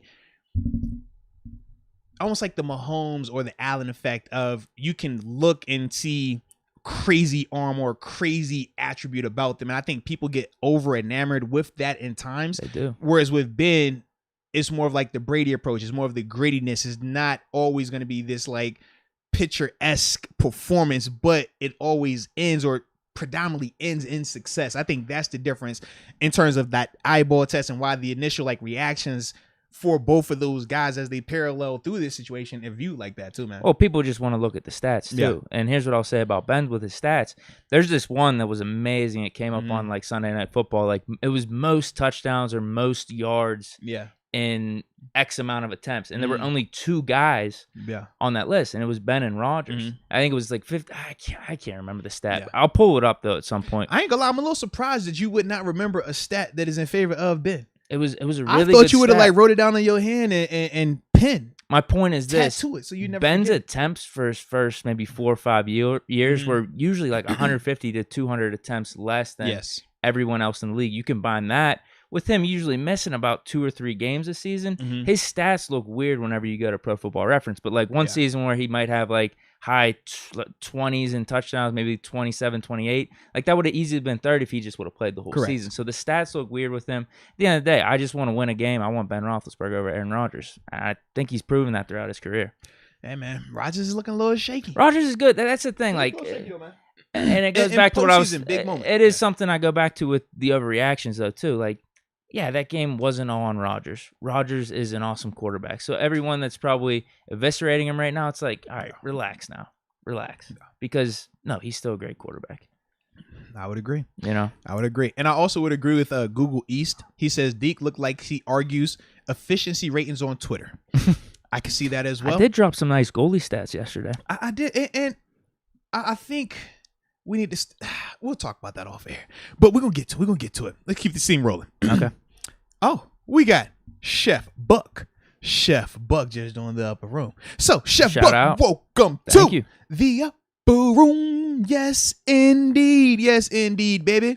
I like it. All righty. Screw. And I'm trying to think. Where did you say you stopped? Oh, I'm way down, probably. Oh, you like down now? Yeah, because I went to the most recent chats to see all these lookalikes. Oh, I'm at Damon Brown, probably the last one, actually, honestly. Oh, you down in the deep. All right, cool. Let's roll in. I ain't tripping, baby. Ain't nothing but a thing, man. I need this anyways, man. Take my mind off of the content. Scrooge Grady, what happened, player? He says, what up, Master Moats? Deke got the baby face going on 918 Tulsa, Oklahoma. You know we got big love for you out there in Oklahoma, baby. Yes, indeed. What is the weather like in Oklahoma right now? Does it get like crazy cold and snowy out there? I don't know. My parents were just down in Florida, and they were saying it was cold. It was like in the 40s one night. So I don't know what it's like in Oklahoma. Maybe it's a cold front all around. Huh. Okay. Yeah, I was wondering that, man, because I know we're getting snow up here right now. Sheesh. Yeah. All right, Q. I appreciate your sympathy. He says, sorry for your loss, Moats. I was rooting for you. Q, I feel like you're being sincere about my loss, so I do appreciate you. Some of these other fake fans of the show, fake supporters of Arthur Moats, they don't really fake subscribers. They're fake subscribers. They don't really, they're not really sorry for my loss. They're laughing at my agony and my pain. But I feel it twofold because I love so hard. You know what I mean? Like, that's who I am. Call me Casanova. I got to read this one real quick. Black Thanos says, Deke looks like a Pittsburgh McLovin. I can see you on Southside right now getting carded trying to get in there. Bro, I'm telling you, I'm over 21. No, you're not. Give me your ID, bro. I told you, I still don't have my license. I've been rocking with the passport whenever I'm going to bars. Foreign exchange student. I see you, man. That's that tourism good thing life. Those things are good for like 10 years. Yeah. That is funny though, bro. Can you just imagine you get a giant eagle? You trying to get you some brewskis. You trying to get your White Claws. And they're like, can I get your ID? Oh, they double check it. And you pull out this big passport like, hey, this is me. Well, imagine too, I was doing that with me having the long hair, even like the beard and stuff. Yeah. And my picture in that passport's from like 2016. Oh, wow. Like, so you look different. Like a year or two out of college. Gotcha. So nice, they're like, bro. wait, what's your birthday? They're like reading it off to me. I'm like, I had to give them my birthday and information just to see if it matches. I wonder how does that even work? I don't want to jinx it, but I wonder. I'll just knock on wood now. But like, if you were to get pulled over, like, do you just show them like the passport? Dude, they have all that stuff in the system anyway. You don't even need to show that anymore. I ain't gonna lie. I thought the same thing, but I feel like I don't have that luxury. You got that luxury. I don't have that luxury. Obvious reasons. Damn. Just throwing it out there. We don't have to go to those reasons, but man, you know the funny thing. My wife, she does this to me every morning. We go to the house every morning. We leaving to go to the school to drop the kids off, and she'll leave her purse. I'm just like, you so lucky. I don't go to my license. I feel bad. I mean, that shouldn't be the case in this country. That shouldn't be. We should all be allowed to just leave our license at home. I haven't even thought twice about going to get my license. Yeah, I've been without it for like 2 or 3 weeks. Because I know it doesn't expire until like August right now. You can hit them with the, I don't want to tell you my name. I ain't got that. We ain't got that luxury, baby. But we not going there. That's for another day, baby. That's for another day. But all right, but back to the chat here, man. We got Najee Loud Pack. I kind of like this little, I kind of like that right there. Najee Loud Pack. He says, would you rather Bryce Young or CJ Stroud? No, we're not doing this. P.S. We're not doing this. Come on. He says, P.S. Deke looks like he is having a spelling bee next week. Oh, man. We can't be doing 2022 quarterbacks. The two guys that are probably going to be taken in the top 10 anyway. Yeah. So we are very premature with both of those guys. Bryce Young probably, though. Oh, you were Bryce Young? I ain't going to lie. Bryce Young is nice, but for me, I still kind of like CJ Stroud. That game was good. I forgot. It was like it was either the last regular season game or the one before where he had like the 5 or 6 touchdowns. Yeah, that one. Whatever the game that was. Where's it? Michigan State? Yeah, it wasn't Michigan. Yeah, it was versus Michigan State. It might have been Michigan State. Because Michigan State was ranked. That was supposed to be like the big tough game, and they ended up blowing them out. Yeah. Ever since then, I've been like, you know what? I'm not as set in stone as I was initially. Because initially I was definitely Bryce Young over any other guys, but I thought CJ definitely did some impressive things. People are talking about this Jerkovich dude over at Boston College. I've heard him. I haven't seen any of it. I haven't either. I haven't seen the snap. I watched zero Boston College tape, bro, this year. Me neither. We might play them. List, though, man. Pitt might play him next year, so we'll find out. Dude, we got a tough schedule. West Virginia off the bat. We got Tennessee as another out of conference. Mm-hmm. Then we'll have the ACC slate. This Slovis dude better step up. Him or Patty, it's whoever gonna be real, it is. Bro. It's definitely gonna be real for him, man. Right out the gate. All right. Let's see. We are at Damon Brown. He says, I think it would be great to have Rodgers in Pittsburgh for a couple of years. That gives us time to wait to possibly draft Bryce Young. Wishful thinking, though. We wouldn't be drafting Bryce Young. It would cost so much too, and that's the other part of it. Like if you bring in Rodgers, you're not getting Young a year from now with what you would have to give up, or essentially, the cost of having a guy like Rodgers on your team. For me, I'm cool. I would much rather build everything else up around it and then go ahead and draft for Bryce Young if that was the quarterback we were going to go for. But for me, then you'd have to trade the house for him probably. Right. I'm still not expecting us to be drafting within the top 10 next year. No, but my thing is this: if you're at 15, could you potentially move up to a top 10 spot like we did for Devin Bush? You'd probably have to trade multiple draft picks. Because what did we move up from for Bush? We were at 20 to no, we weren't at 20 to 10. How far did we go up? Dang, I'm drawing a blank on it now. We were 9-6-1. It's probably around 20. That's what I'm saying, like 19, 20-ish. Yeah, so 18 or 20. That's my thing. I'm like, now granted, it costs a lot more the further you move up in the top 10, but if we draft what we need to draft and we're saying, hey, we have everything that we feel we need right now and we're just missing this quarterback, I don't mind putting a little bit more stock in that because you're going to have that rookie quarterback for the 4+ 5 year or 5th year on a good contract. You have all the talent around you. That's your window.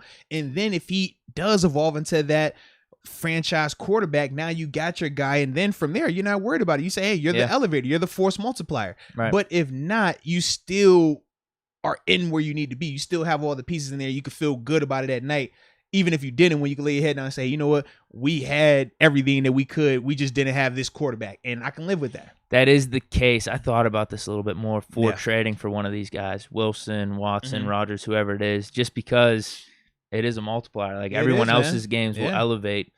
So, dude, I wouldn't be opposed to it ever if we trade for a top 5 or 6 guy. I'm not going to be opposed to it. Now, what's the price? That's I don't know. My thing, bro. I don't want to give up a king's ransom for aging Rodgers, bro, he's legitimate. I don't think he will retire, but it's a legit thing that he could retire this offseason. I don't want to give up a ton of stuff or have to pay a ton of money, and I don't even know if I'm gonna have this guy for 3 years. You know what I mean? It could be just 1 year, and now we still have the ripple effect of everything that we had to give up to acquire him. That's for me. That's why I don't like it, man. That's why I'd say out of the two, Russ would probably be the most attractive to me. I think out of those two, Watson, we still got to you got to see if he's getting cleared or not. Because if he gets cleared, just hack his police report and hack his data. I know you got all that techie stuff, bro, the way you look right now, man. Go ahead, pull up all the claims, find out all that janky information. You look like somebody that do that. Like I'm gonna turn my phone off and throw it in like one of them microwave bags so you can't hack my phone. You hack everything right now. You can't be doing that, and then he gets traded to the Browns though. Oh, you're right. Yeah, you're definitely right about I do wonder with Rodgers if him coming back this year, though, you know how they talked about him and the general manager ownership doing like a wink deal for him coming back, like that they will try to send him where he wants to go and make the deal work to where it's not an extravagant thing where he's like, I want to go there. Yeah. And both teams are trying to make a fair deal. It's not anything crazy, but I'm holding him for hostage. Right. Yeah. I can see that, man. Because Rodgers, maybe he doesn't come back then if that wasn't like agreed upon. You know what I mean? No, you bring up a good point right there. Maybe we should have done that with Melvin Ingram, is what you're saying? Have a conversation. Dude, holy how he played good. Bro. Trust me, I saw it. It hurt me twice as well. Like he saved it all for the playoffs. Listen. You talk about why it's layers to this pain, because I felt betrayed watching Melvin. Melvin was doing things that I talked about that we were high on when we brought him here. And I'm like, yo, he threw it this way. I said he could do it that way. He does this. He get like that. And it just so happened that it came full circle and caught me right where I just felt like it was the stab that I ain't see, you know? I'm thinking he was going to give me a hug and he said right in my side and twisted the knife. I said, Lord, Melvin, King Mel, I was hyping up your music. This is crazy. He was good. This is crazy. He was in competition with Terrell, I think. Man, now his music trash, man. I can't stand his music, man. Give me Edmonds over his song any day, man. Give me L Bell over his music any day, man. Sheesh. Not L Bell. Come on, man. Give me AB over King Mel any day, man. King Mel hurt my heart, bro. Nah, man.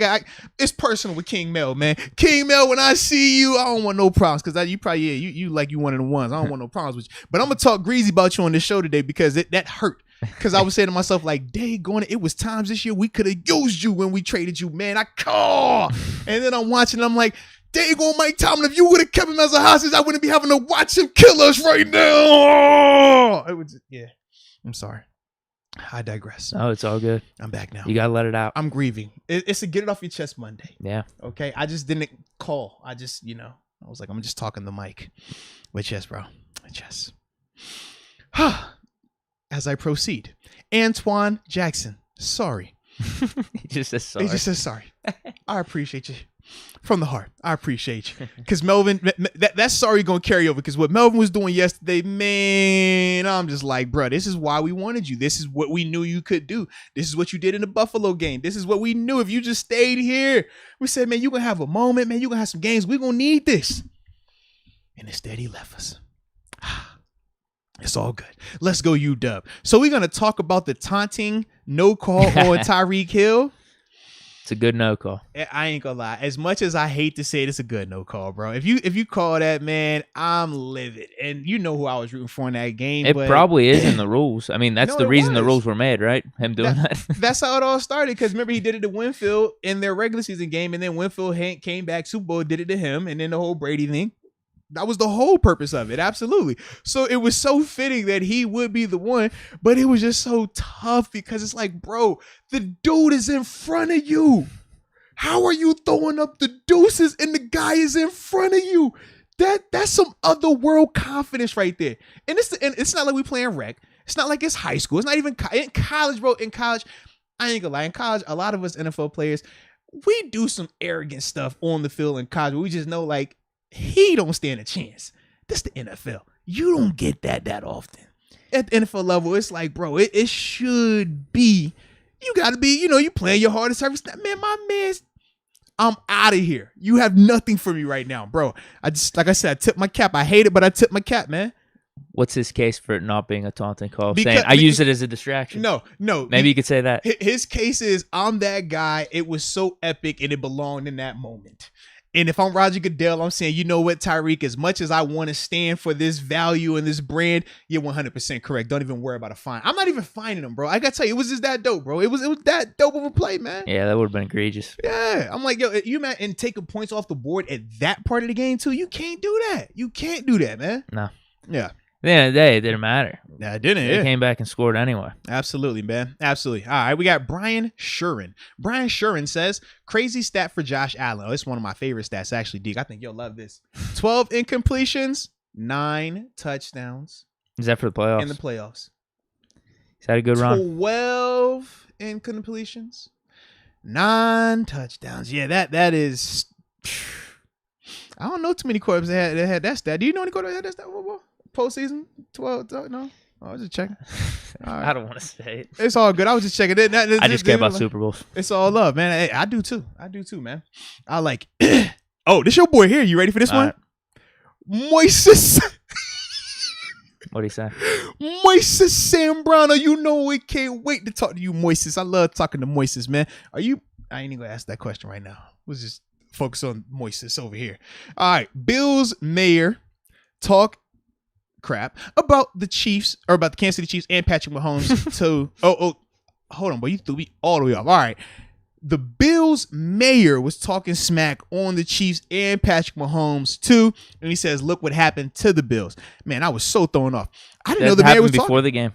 Yeah, I had no clue. I'll say this: I follow the team. I don't follow the city. yeah, I can't even tell you who the mayor is up there, bro. That's flashes of that one Super Bowl on that 30 for 30 documentary. The one Bills coach, he was talking smack on Washington, right? Yeah. Feels like the mayor. It's like, man, that don't really count, right? That don't count. You could use it, though. I guess, man. You could use it. I guess. Yeah, I was going to say, who's the Pittsburgh mayor?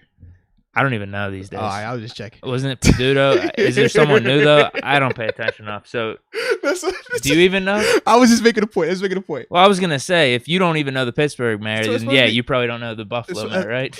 It's supposed to be Pedito. That's he said. Is he? He might still be the guy. Yeah. I have no clue. Anywho, Moises Sombrano. He's extra. He's in the comments again. I was about to going the wrong way with this thing, man. We stand moist. We're good. He says, we can call you and say what's on our mind. Oh, no.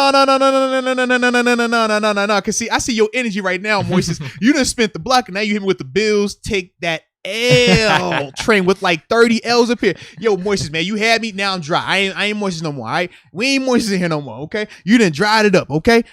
Stop with the Bill slander. See, I was gonna open it. That's what we're gonna do now. Watch. I was gonna open up them phone lines today, but since Moises was talking about the Bills all rough, that's why I couldn't open the phone lines up. That's what really was happening, you know? Yeah. I'm blaming Moises. I'm seeking comfort today. Definitely seeking comfort, man. Yep. I like it. And I'm a little offended as well. Can I be offended for a second? Why is that? I'm offended because any other time we come in here, everybody's always very complimentary of our attire. They talk about your, Pens gear, Steelers gear. Usually I have me on a Steelers hat, something vintage. Yeah. Today, nobody wants to talk about my fit. What's going on? Y'all don't like my hat? This ain't no drip. My son did like, before he knew they lost, he was like, yo, Dad, that hat's really cool. He was like, it's got the logo on the side. He was like, yo, it's got the A. He was like, that's for your name. Because anytime he sees like the letter, he's like, if it's a G, it don't matter. It can be Oh, no, he's going to like Green Bay. He sees a G. He's like, that's me. That's my name. And I'm like, Green Bay and Georgia fan. I'm like, great. Not every G is you, buddy. Not every G is you. But that's his thought. So he saw the AFC, was like, they even got your name in there. That's your name. I'm like, great. Chill, bro. All right. But no one talk about my shirt. I mean, where the Benny the Butcher fans at? Come on, man. Like, just, they got the Pyrex pot. Like, this is great. And I'll tell you, man, y'all fake subscribers, man. Y'all fake subscribers. Y'all don't really love me. Y'all don't really love Deke. Y'all don't really love us like this, man. No. Y'all always coming at us. Oh, no. They get on you about your Ben Love. They get on me about me supporting, my two interests at the professional level with the slight of a third one. But no, I get it, man. I get it. Mike Carr says, I'm rooting for our division. Wow. He's going division supporters now? I feel like the only person on my side is Bart Basquiato. Bart, I see you, baby. Bart recognized the fit. Maybe it's the shroomies for Bart, and that's why I had to research what I researched, and that's why we can just connect. Maybe we not even here right now. Maybe it's like Interstellar. You seen that movie, Interstellar? I'm starting to think this. It's like Interstellar. I'm on one side, Bart on the other side, you on the other side, and YouTube over here. We like, yo, it's really, that's where we at right now, bro. It happens, B. It happens. Okay. But anywho, I digress. See, Moises, this is your fault. This is what you did to me, okay? This is what you did. Let's continue with these chats, and then after that, we'll continue with these, with the rest of the show, baby. Let's do it. Bart Basquiato. There it is. BSF, baby. Black Soprano family. You know what it is, baby. Griselda. Oh, I like it. He hollering about that Benny the Butcher. That's the shirt that I have on right now. Okay. Yeah, man. I had no clue who it was either. My hip hop heads, man. My current rap folk, they know Benny the Butcher, man. That's a name that rings bells, man. He's Buffalo artist as well. Well, he's from Buffalo as well, so excuse me on that, man. Signed to Rock Nation, though, with Jay-Z and stuff, man. Yeah, he's straight, though. But he says, the Benny the Butcher, I see you, Moats. Also, my bank effed up. So I had no funds during the weekend to renew my upper room, so I'm a lower room member again. Oh, man. Hey, Bart, baby, don't sweat that, baby. Hey, you know it's big time love. Major salute to you anyways, man. Hey, sometimes you got to party with the regular folk to let them know you still humble. You ain't got no big head. You feel me? Yeah, you don't forget where you came from. Absolutely. That's why I had to go out. Like, go get my bills. So I didn't forget where I came from. It's like, yo, we here, you know what I mean? Okay. We still got love, I know you're going to bounce back in the upper room. We ain't tripping on that. But you got to give love to the lower room every once in a while as well. So I salute you, baby. All right. Moises Sombrano. He done spent the block. Okay. What we got, Moises? My prediction for the free agent for Steelers' new quarterback. You ready for this list? Oh, he has a list. He has It's a not list of one names. name? He has a list of Okay. names. Are you ready for these names? Yeah. Derek Carr, He's not a free agent. Drew Brees, No. Peyton Manning, Oh, come on. All right, this is a joke. Aaron Rodgers, and Colin Kaepernick. This is a joke list, right? I don't know, bro. Because the Derek Carr and the Rodgers part, I feel like has the three legs. guys that are free agents are just absolute no's. That's The what I other was, two you'd have to trade for. yeah, because I was like with Colin, it's like I get the Peyton Manning. Come on. well, because this thing, obviously we know the whole Peyton thing is like, yeah, we know he could throw, but he's been retired for how many years now? Come on, He's- man. he- He's he- made the Hall of Fame. Yeah, he's done. Yeah, I would say he not. Drew Brees, I think low key though. Drew low key, I think he would come back if he had an opportunity. A team really wanted him. I think he would come back. I just don't know. I think he would have for the Saints. They were talking about it they this year, were. but Absolutely. it would have only been for one game. So that's Yeah. why he was just like, nah. Yeah, but I'm like, I definitely could see a scenario where he would come back. Colin Kaepernick, I love the intrigue about the athletic ability, but for me, it's been too long. That's my thing. It's like I get the fight, and I love what. You know, in terms of just him standing up for something that he believes in. I don't care if you support it or not support it. I just like people that, you know, if you believe in yourself or believe in something that strong, man, go out there and live your life for that.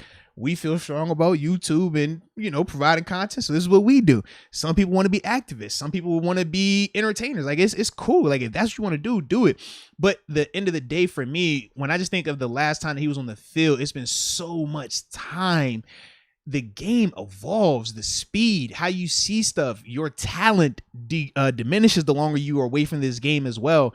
That's the big thing with Kaepernick, man. So I'm good on that one. But Carr's interesting, but that goes back to what we talked about the other day in terms of, do you want to go that route of which you have to give up and banking on him being closer to franchise quarterback versus reverting back to some of the non-franchise quarterback stuff that we see from him? That's my only thing with him. Serious question here. Mm-hmm. Did Rodgers hurt his stock enough in yesterday's game?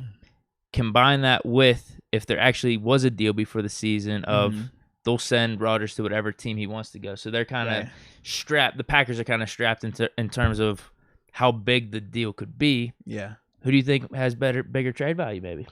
Probably Carr. Just because of the age and stuff, too. Absolutely. Yeah, absolutely. You think? Wow. We went. Bro, if we really at this point, I disagree with it, but think about this though. If wow, if you're talking about because it's based on the premise of what them having a brother-in-law deal in terms of management and Aaron Rodgers, right? They'd have to have an agreement in place that, hey, we're not going to go out here and try to maximize your value.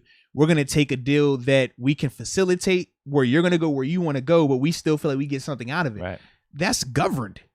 And that's why I feel like if you're talking about a governed trade versus Derek Carr, which is going to be free for all, free for all, Wild Wild West, them numbers going to balloon. You know what I mean? You're going to have multiple suitors willing to do whatever. Whereas in the Green Bay situation, even though a team might want to give you 3-4 first rounders or some type of astronomical package, maybe you're the Packers and you're saying, hey, we don't. It's almost like NBA trades. If they don't want to go there. If you don't want to go there, it doesn't matter. Right. I'll just retire. It's like Ben Simmons' situation, right? Or Dame Doll, like all these different dudes where it's like they want to get traded, but they don't want to go here. So even though this team is willing to give up whatever, they're not going to go there. They're going to go here for a far less trade, but because he wants to go there and the teams agree to it, they're just going to do it.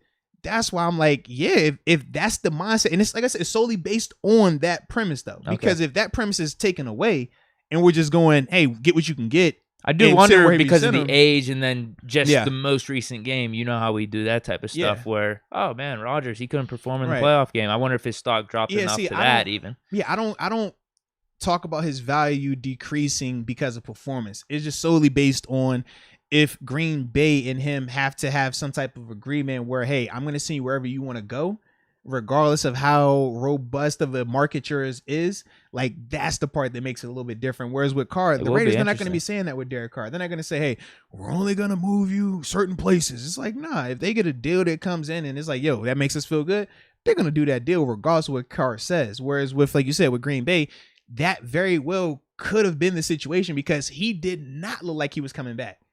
Especially this year. He definitely didn't look like that was the time. Didn't look like he was coming back. And just some of the stuff and how he's coming out in these press conferences after the game, it sounded like, man, they were on good terms coming in this season. Everyone understood, but Man, now you're hearing this. This is stuff we didn't know because we're not covering the Packers like that with the whole cap space situation now. Yeah, it almost makes sense to where it's just like, bro, there was probably some type of deal. Bro, everything was good this season, so you kind of forget about it. Yeah, I had no clue it was going to be like that because everything we talked about here has been the opposite. Yeah, it's been like, why wouldn't he just stay there? Good. Yeah, they're going to have more numbers. You can bring more people in. And it's like, not for them, though.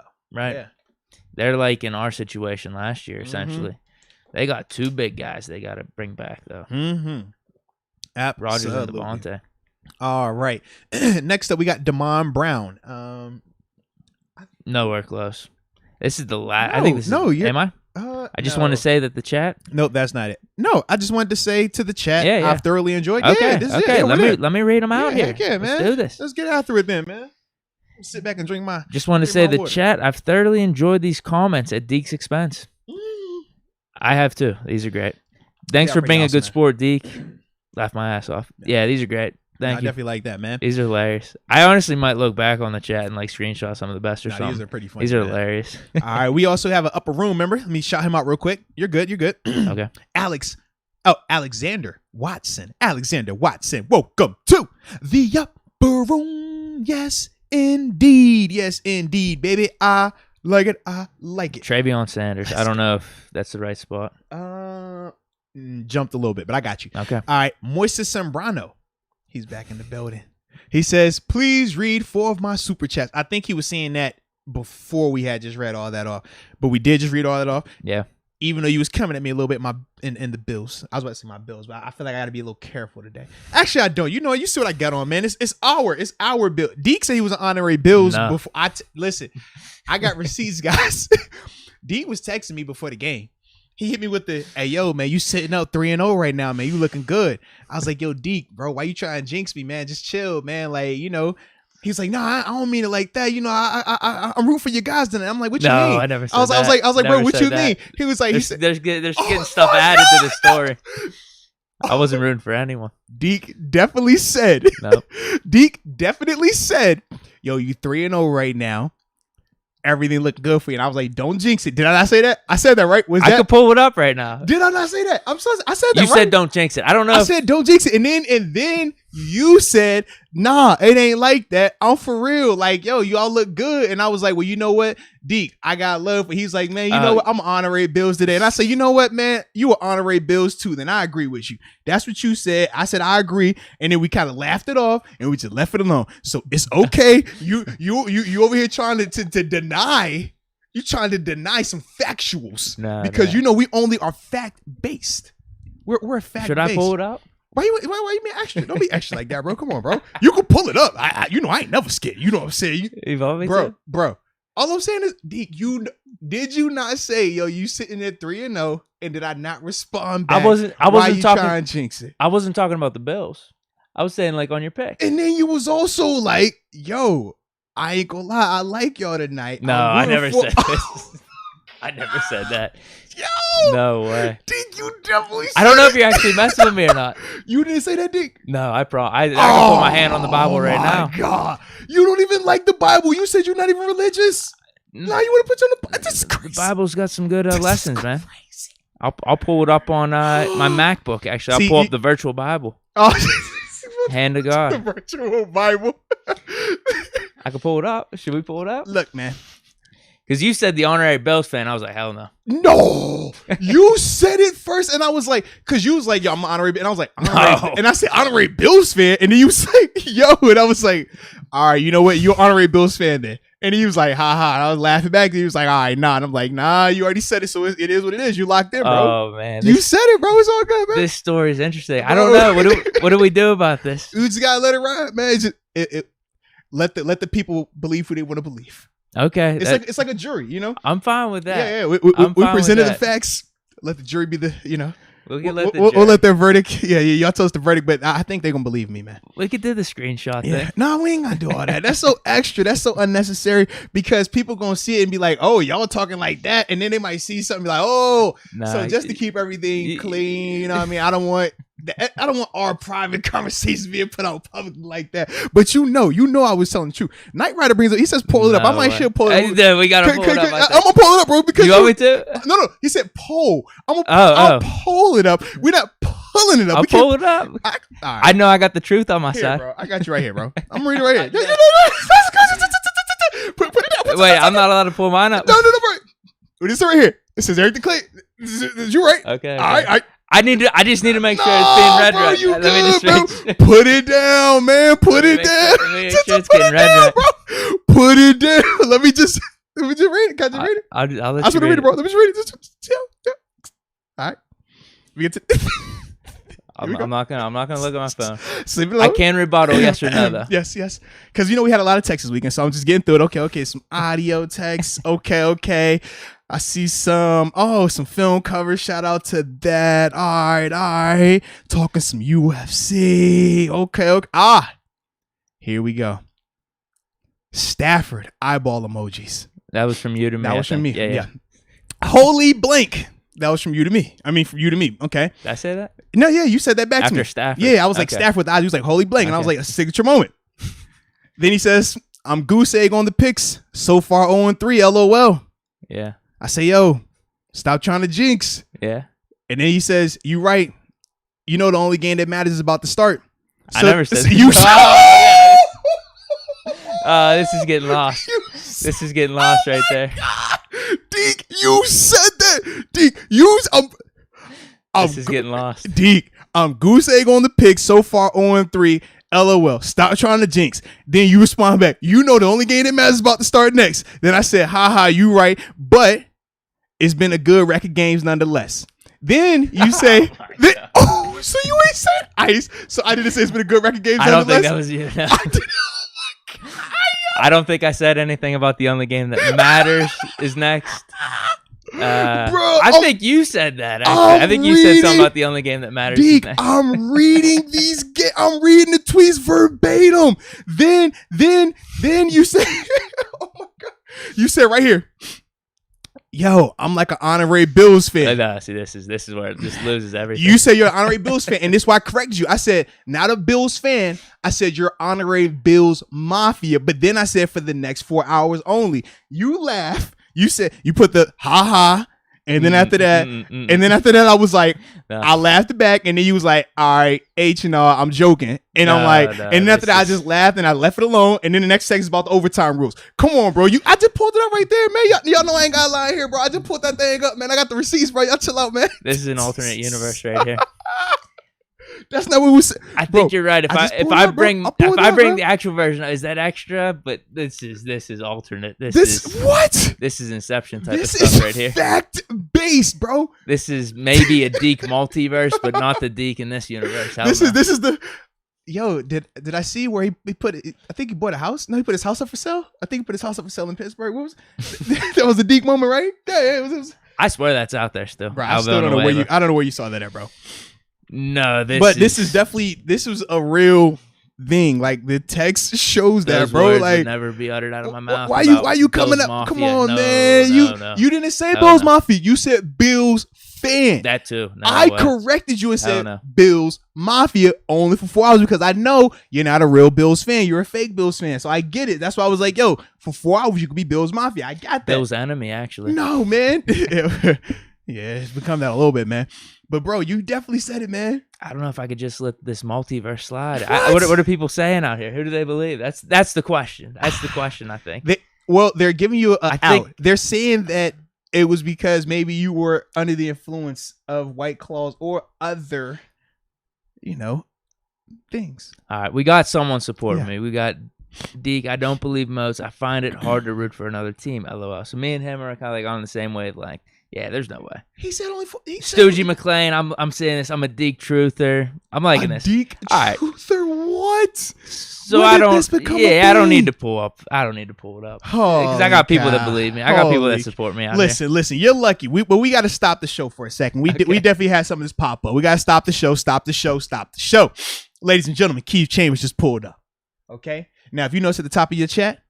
Top of my chat. Yeah. I could read it. But when it's cut like that, we got to read them. So we stopped the chat. We stopped the show for Keith Chambers. We greatly appreciate your support. Yes, indeed, baby. So go ahead and read that off, please. It says, why not trade for Deshaun Watson for how many first-round picks, even if it takes 2 and etc. We've seen how some of our first-rounders have gone and be aggressive in free agency and then draft accordingly. CNC Steelers, Charlotte, North Carolina. Well, I mean, the biggest thing with the Deshaun Watson, and the reason why we don't bring him up as often, is just the legal issues that he still has on the table right now.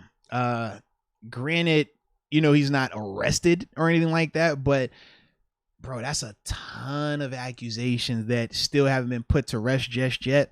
So I think that plays a big role in, his market in terms of why we aren't pushing it. But if everything gets cleared and his name is truly innocent, then yeah, 100%, I can definitely get behind this approach, because it's different, right? We talk about the different ways of building your roster, your different ways of finding your franchise quarterback, whether you draft that guy early on, whether you trade for that guy, whether you sign him in free agency. Giving up multiple picks, especially first round picks, for a proven guy like Deshaun, that is another way to go about doing it. I just personally wouldn't do it if there is any chance that even one of those accusations are real, because you just can't have that. That's kind of how I feel about it personally as well. So that's why I lay on it, man. What about you though, bro? Well, yeah, he's obviously got to be cleared. I mean, that's the baseline. I ain't know if you had that AB energy for him though. You know, with AB, you be like, bro, I turn my head for AB. He be all right. Listen, dude, out of all the quarterbacks, let's just be real. He would be the one that's most valuable if he's cleared. Oh, do we have to say if he's cleared every time now, or can yes. we? Or do we all understand that? No, we don't. We because with the AB stuff and other people that have had incidents, and we're just like, where's our moral compass with certain individuals? Well, they're cleared, right? At times, it's a little skewed. Because they don't be cleared when you be saying some of these things. So just and not just you, everybody, because you just got to make sure it's all out there. So yes, please throw that caveat in there, so and that way no one can like take that quote and then just throw it out there for you either, bro. Well, that's the obvious thing.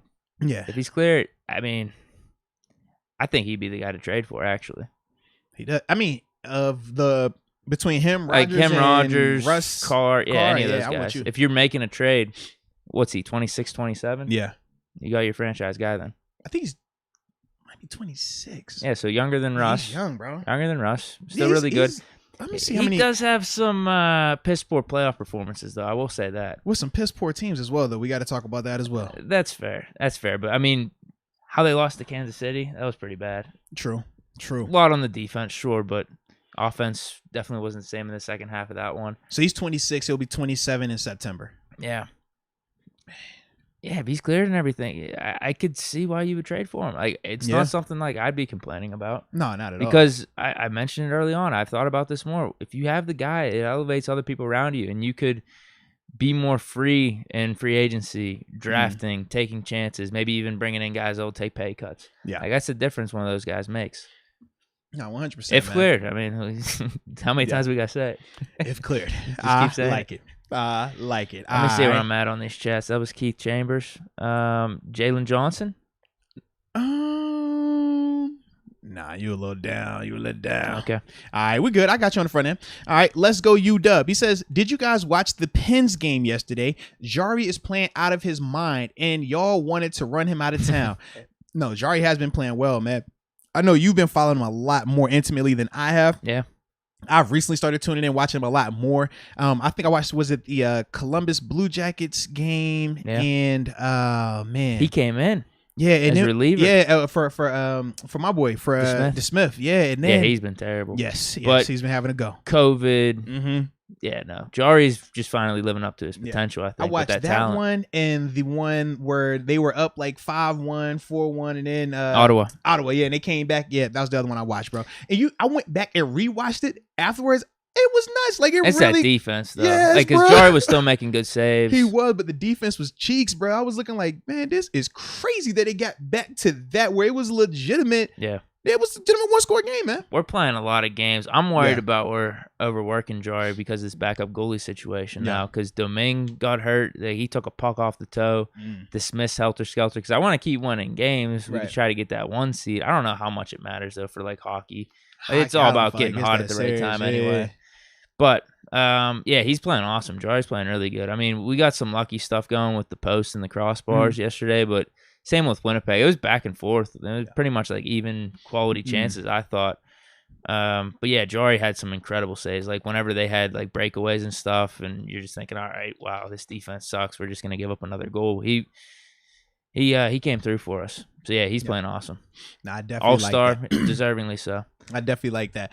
And like I said, man, we are definitely going to talk pins, man, just not today because we do got a ton of stuff we got to get to today, but we definitely going to keep evolving that a lot more, man, going forward, man. Righty.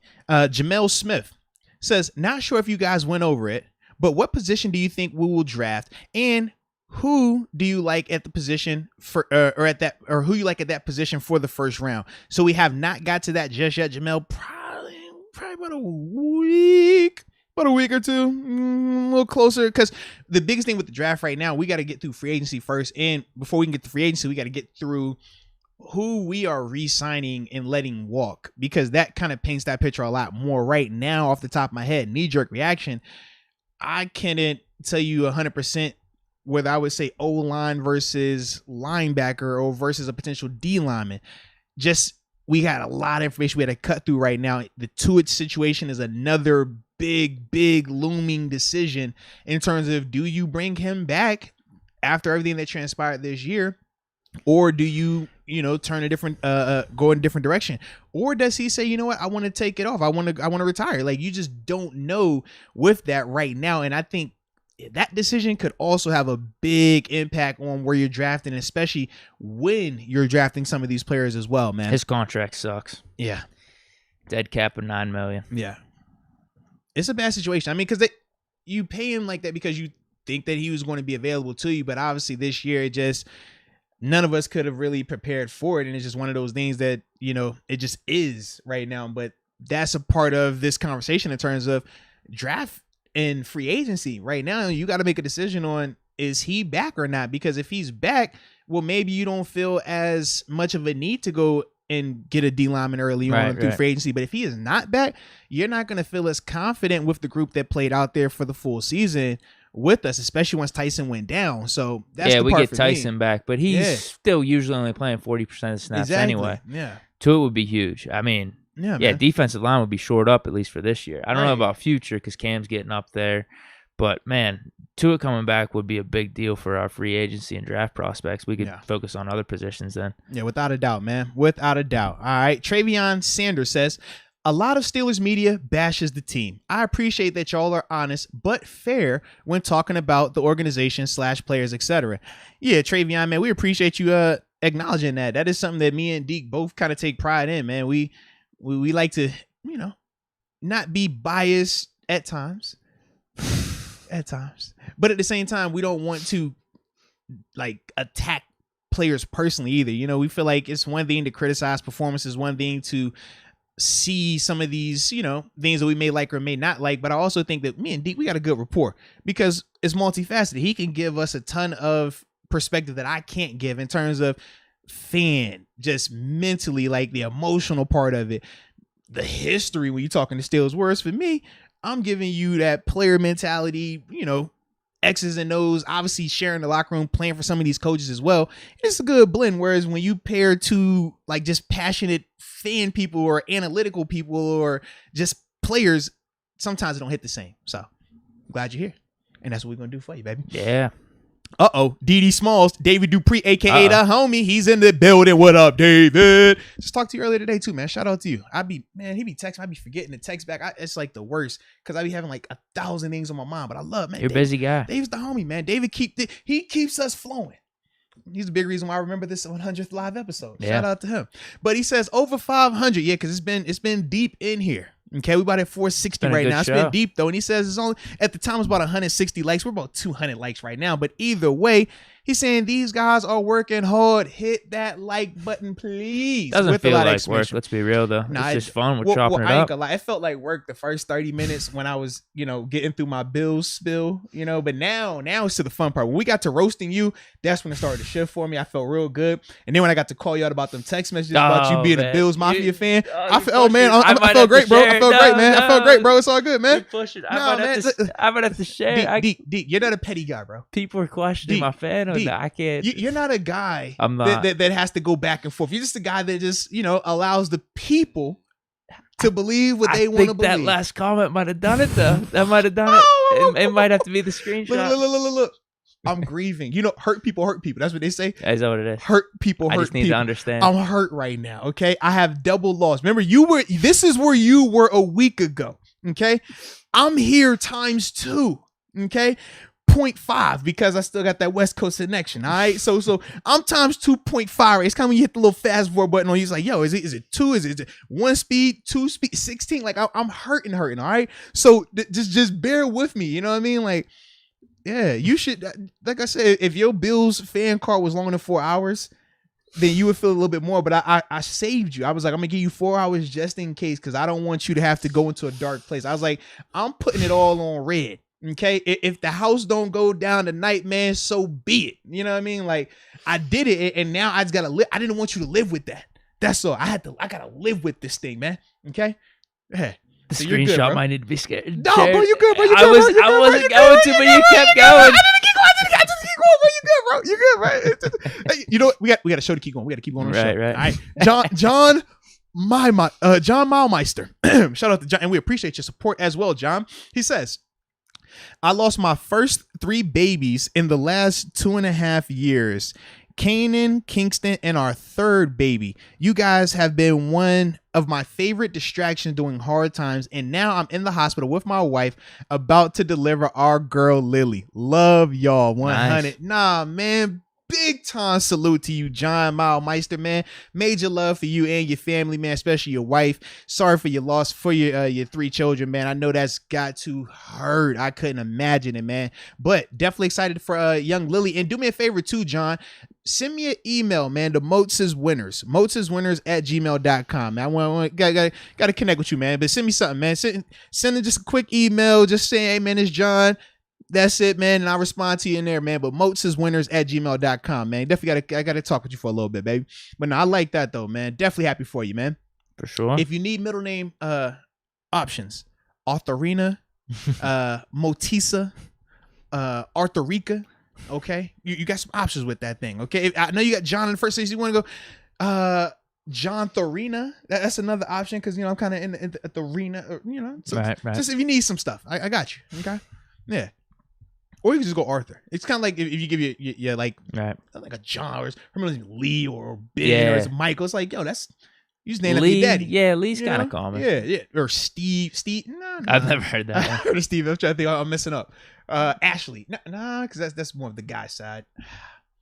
Ashley is a guy's middle name. Or Ashley's a guy's first name. Yeah. I'm trying to think of like the equivalent of like Lee for a woman's middle name. But y'all get the gist. I know what I'm talking about, man. Lee was a good example. Yeah, it was a perfect example. I should have just stopped while I was ahead. I'm sorry. Gosh. All right. Jalen Johnson.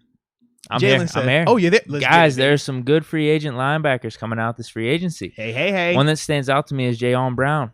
Mm-hmm. Thumper and decent in pass coverage. Yeah, he's pretty good. Yes, he is. Trust me, we're going to get to that part of the offseason, baby. Maybe that's the play. Definitely Sign a linebacker and don't worry about as much in the draft. Maybe that's it. Potentially. Could maybe do both. Yeah, could be, man. Definitely could be. Myron Bennett. Right, let's hammer through these last ones too, man, because we're almost at the bottom of these chats and we'll be good. Let's do it. Myron Bennett. Sign Teron Armstead and Ryan Jensen. Then toss Mason out there for a year. F it.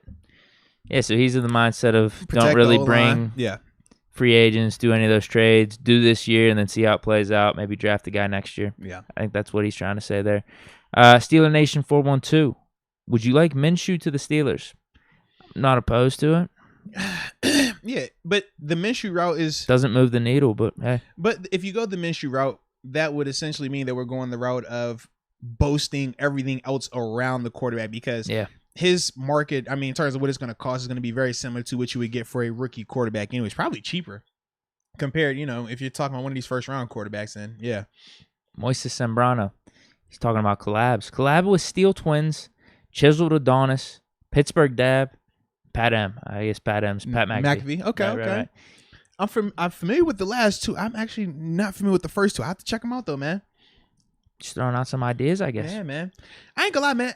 I always wanted to ask you this. I feel like our podcast, like, is it all like we're in the community together? Is it kind of like Bloods and Crips? Like this my hood over here. Yeah. That's y'all hood. I mean, that's there. how I take it. Because I definitely that's been my approach. I ain't trying to. Okay. I ain't trying to be buddy out here. Okay, I was making sure because I was like, yo, I didn't know if that was like bad of me if that was like my No, like football I'm in the mind. same mindset. Okay, that's like my football mind. I'm like, nah, this is us. Like, I don't even want to have more TV in here. We are, you know what I mean? Like, that's our time.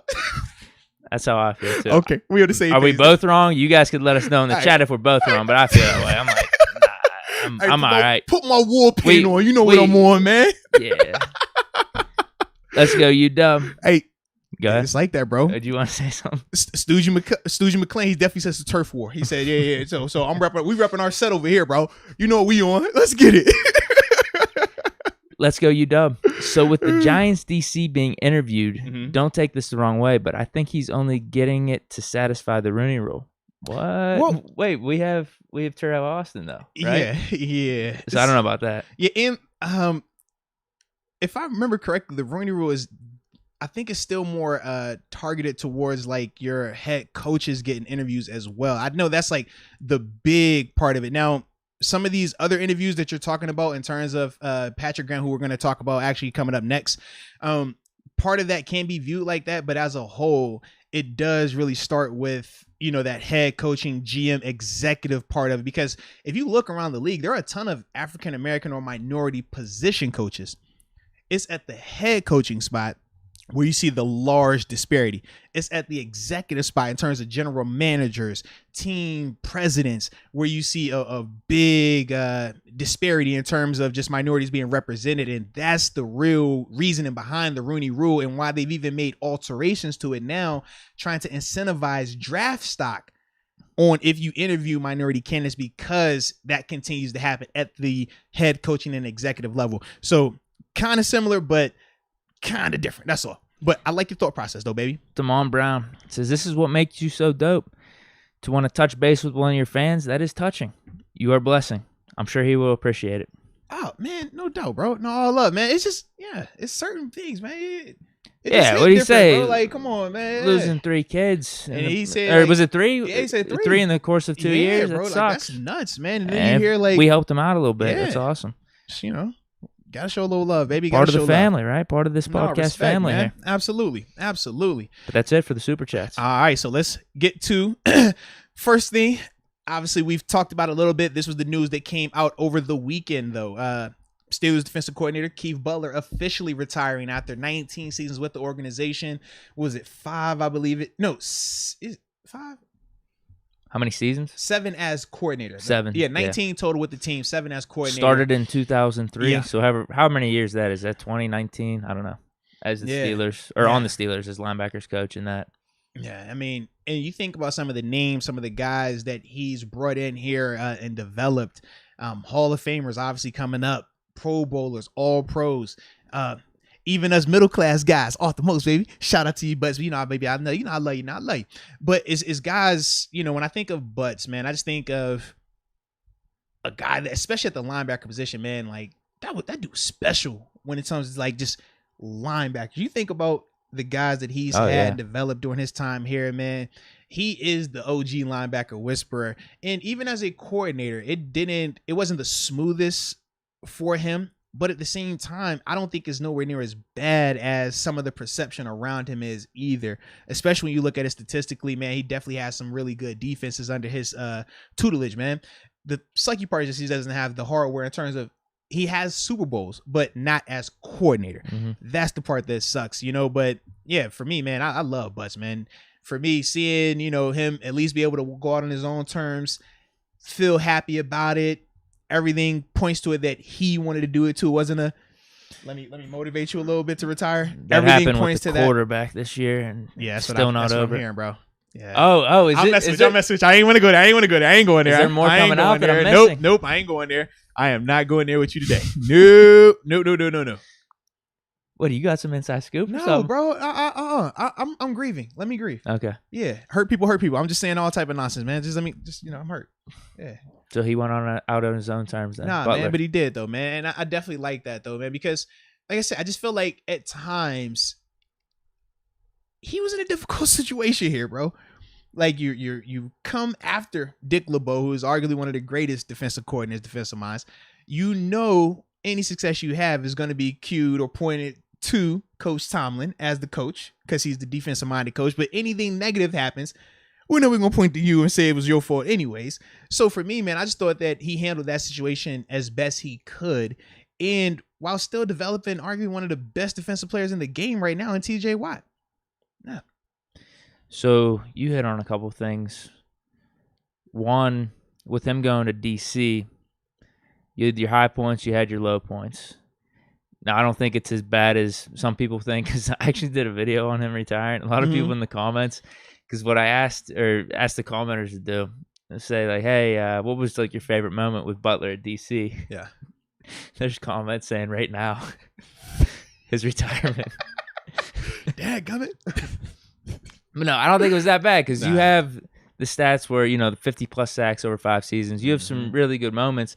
I don't think the personnel was completely there at times. I agree. Yep. There's that, because we had some bad secondaries throughout his run. But his also his first year the Shazier injury. Yeah, his first year taking over, the pass defense was bad. Then you see it shift 2 years in where it's like, okay, now it's really becoming what he thought it could be and what we all felt it could be. Then you bring it up. Shea goes down. It's injured in that and out changes too, a ton. lot. Absolutely. And then just like you said, man, trying to keep telling out there. 1 year you lose Devin Bush. You know what I mean? Then you get Devin Bush back, but he's not playing to the level. Yeah, even the 2020 season, we had a good defense. Bud Dupree getting hurt too. We had a ton of injuries that year. Type of stuff was definitely happening, man. So I do think at times he does get a little bit of a bad rep, but I get it. I get it. It's because we, what the expectations are here. Yeah, because there were some bad moments for defense. Now, everyone wants to point the finger, but I do think those things were at play, personnel and injuries.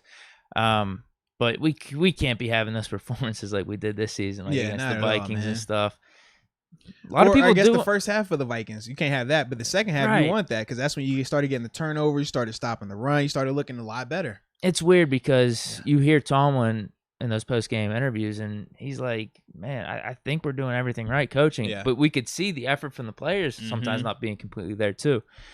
So mixed bag with Butler. Ultimately, I'd say positive, though. It is time for the Steelers. Definitely as linebackers coach, you're right. I mean, James Harrison, Joey Porter, James Ferrier, Larry Foote, Timmons. Like, bro, if you want to throw TJ, did you throw Woodley? No, not in even there? Woodley. You could throw Dupree and Watt in there if you want, even though they were there when he was defensive coordinator. Bro. But man, Moats. Hey now, Moats, right? I'm a second contract guy here under him. Right. Hey, you better believe it. Yeah, he was my position coach that 1 year before I did my extension. Then it was Peasy that took over. So yeah. Do you think he would have been more fit to just stay linebackers coach? Put it like this.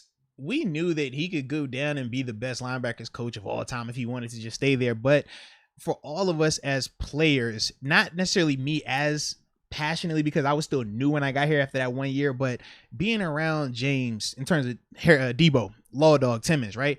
Being around those guys and hearing the stories of how long he's been here, hearing the stories of the success, and just being able to hear the intimate details that he knows of the position, that certain things that at that stage when I got here, I definitely thought that I was the smartest guy in the room. It's not a lot of times I don't feel like I'm the smartest guy in the room. But when I got around him and I'm just like hearing how he coaches the linebacker position, I'm like, no, this dude, like I can learn from him. Like he knows his stuff. So it was things like that when you start to realize that if he just stays as a linebackers coach, he's never going to be able to realize his full potential. And we were rooting for it because we thought that, you could take that next step to be a DC. We think that you're good enough. The team is already paying you higher than what a regular linebackers coach would get paid because everybody's seeing the impact that you're having. So for us, I mean, it was good to see that. And I do, like I said, I felt like it wasn't, if he wasn't following Dick LeBeau and he wasn't in Pittsburgh, I think it's a different perception of him as a coordinator. But when you throw those things in there, it's always going to feel a little bit underwhelming in contrast to those things in those scenarios. But as a whole, man, like I said, I was happy for him and his tenure as defensive coordinator here as well, man. Do you have a favorite game, favorite moment? My favorite moment was when he finally put me in the daggone game in Carolina. I was pissed, bro. I tell you that, man.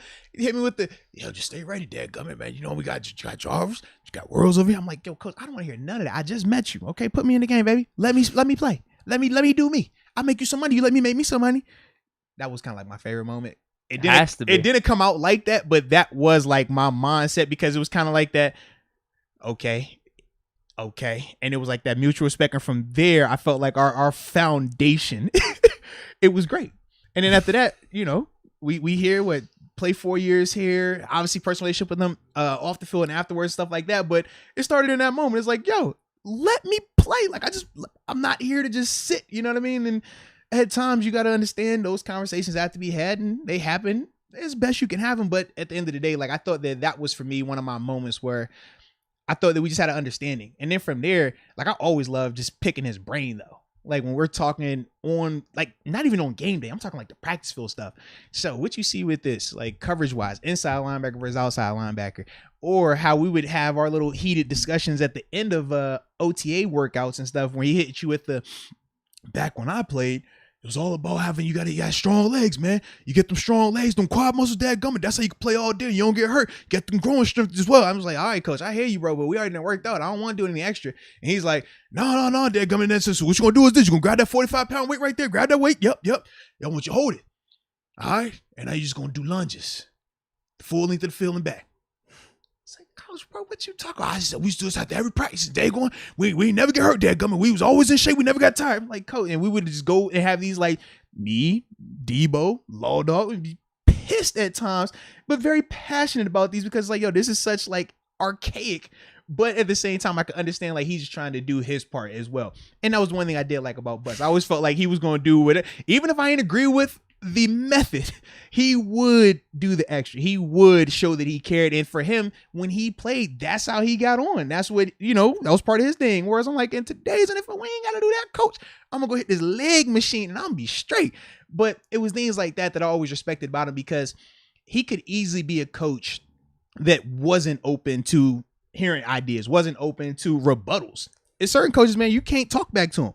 Coach say something, he's like, yes, sir, and that's it. Otherwise, they get pissed. But with Butts, he was never like that. With Butts, you felt like, yo, it's still order. It's still, you're here, I'm here. But you felt like you could have some candid conversation, stuff like that. So I always enjoyed that, man.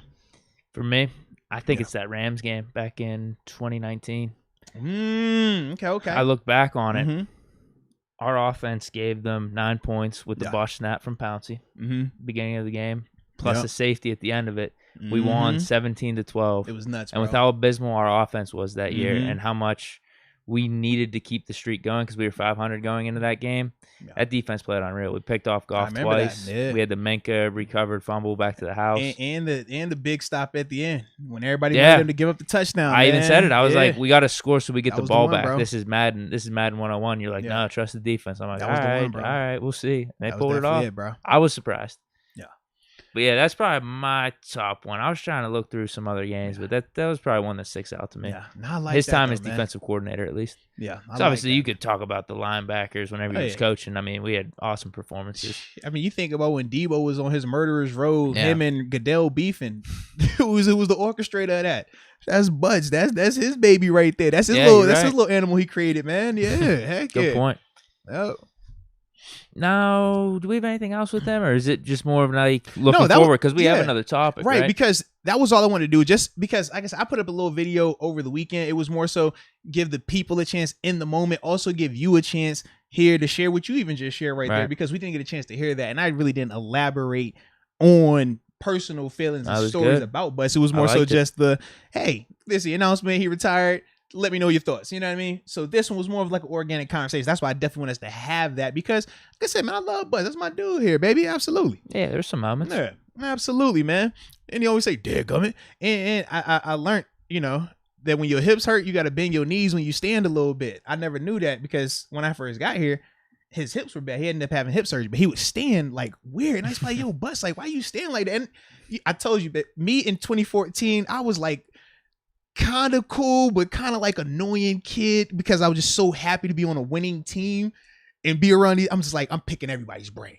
So I'm like, yo, Butts, man, like, why we call this, Why we call that? He's like, well, we call this because this player here. We call this Dirt because this guy used to play, he was number 6'3". We call this guy that because he played. I'm like, oh, okay. So I'm learning still his history and all that. I'm like, hey, yo, Butts, why you stand like that though, bro? Like, what's wrong with you?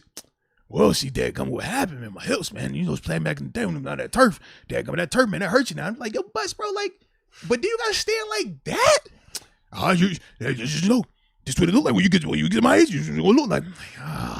Then he had a surgery. He stood regular. He was like, yo, why you stand like that? I'm like, all right. I got it, Butts. But it's my dude, man. I love Butts, bro. That was great. Yeah, man. I like the Butts, story, bro. Love him. All right.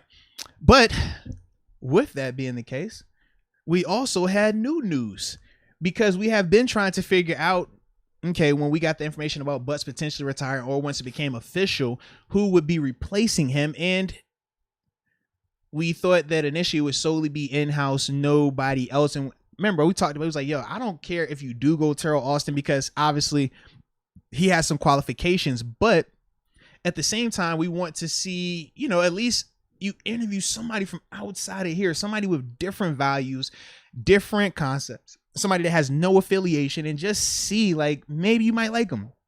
And reports have officially come out that the Pittsburgh Steelers have requested to interview the New York Giants defensive coordinator. His name is Patrick Graham. He's been there for the past 2 seasons. He's under the Bill Belichick coaching tree. He started out in 2009 coaching with the Patriots, worked his way up as a linebackers coach before taking over as the DC with the Giants. He got a chance to interview a year ago for the Jets head coaching job, but he turned it down. He said that he was committed to the Giants and just felt that he was a part of it and wanted to be a part of that defense, that rebuild. Since then, the Giants are still considering him as a potential head coach candidate, but he's also said that that is his final goal. He does want to be a head coach in this league, but he is open to taking some of these defensive coordinator interviews. So with that being the case, and another stop, I had to throw this in there as well. He coached at my at the rival school, Richmond, when I was at JMU. Oh, really? Yeah, but we kicked them butts. We kicked their butts every time, so that's why I had to bring it out there. Stunk. In fact, I think one game we put 50 on them. Huh. How you like them apples? Was he the head coach or was he the defensive coordinator? Well, either way. He was on the staff. Yeah. How you like them apples? Go Dukes. But I just had to throw that in there. All right. So, with that being said, though, a couple of things. Obviously, the Giants' defense the past 2 years hasn't been the best, but they've also had a lot of 2020 wasn't that bad. Wasn't that true? And we know personnel-wise, they still, like, these past years for the Giants, their roster has been weird in terms of just how they've created it, some of the talent that they've acquired or even tried to keep and things like that. But like I said, I do like the fresh ideas. I do like the fact that he was under Belichick because we do respect the heck out of Belichick, especially from a defensive mind standpoint. Now, this is different for me because typically when we talk about Belichick descendants, we're always talking about them negatively when they go on to be head coaches, and that's typically where those guys struggle. But I do like when they're guys that are successful under them and go and stay in that coordinator role. We see how they can continue to excel. And it's numerous guys in terms of your McDaniels, in terms of your Patricias, when they're strictly as coordinators, they thrive there. And I do think with Pat Graham, I think it would be interesting. I like the interview part of it. I think it's interesting too. I definitely think it's interesting.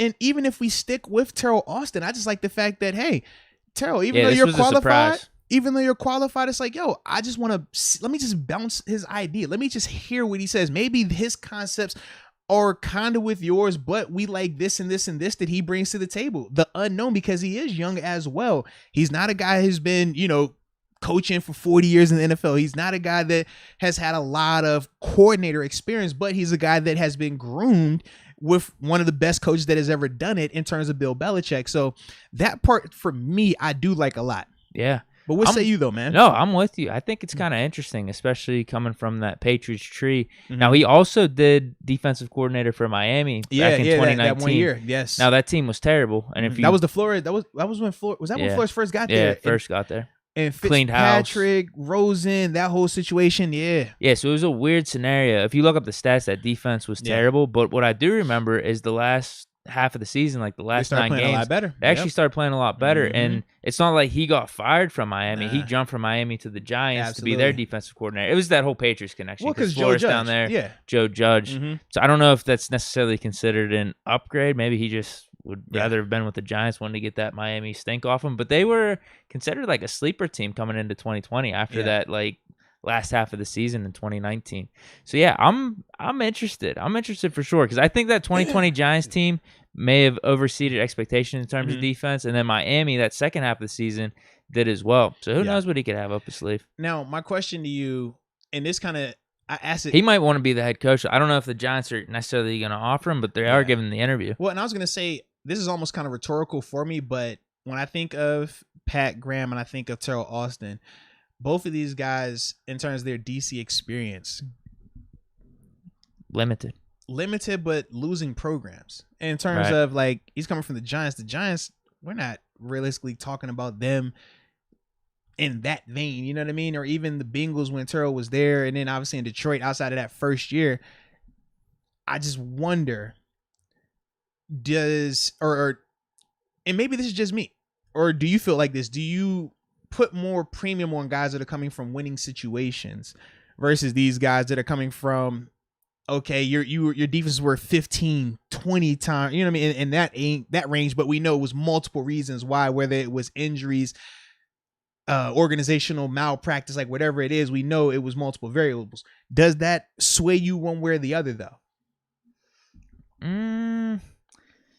I would prefer someone like Rex Ryan. I prefer someone that has more defensive coordinator experience, especially if they were successful. I'd prefer that. Okay. But it's weird because we just had LeBeau and Butler this whole time. So we had LeBeau, who's an absolute stud, and Butler, who I think it was time. I think it was time one way or another. I don't know what to make of it. I mean, that'd be even just like Tomlin. We get rid of Tomlin. Who do we bring in? I wouldn't know what to do. It's like, seriously, bro. Do you want the young guy that's unproven, or do you want the proven guy? I don't know. Nah. Because there's something to making a name for yourself.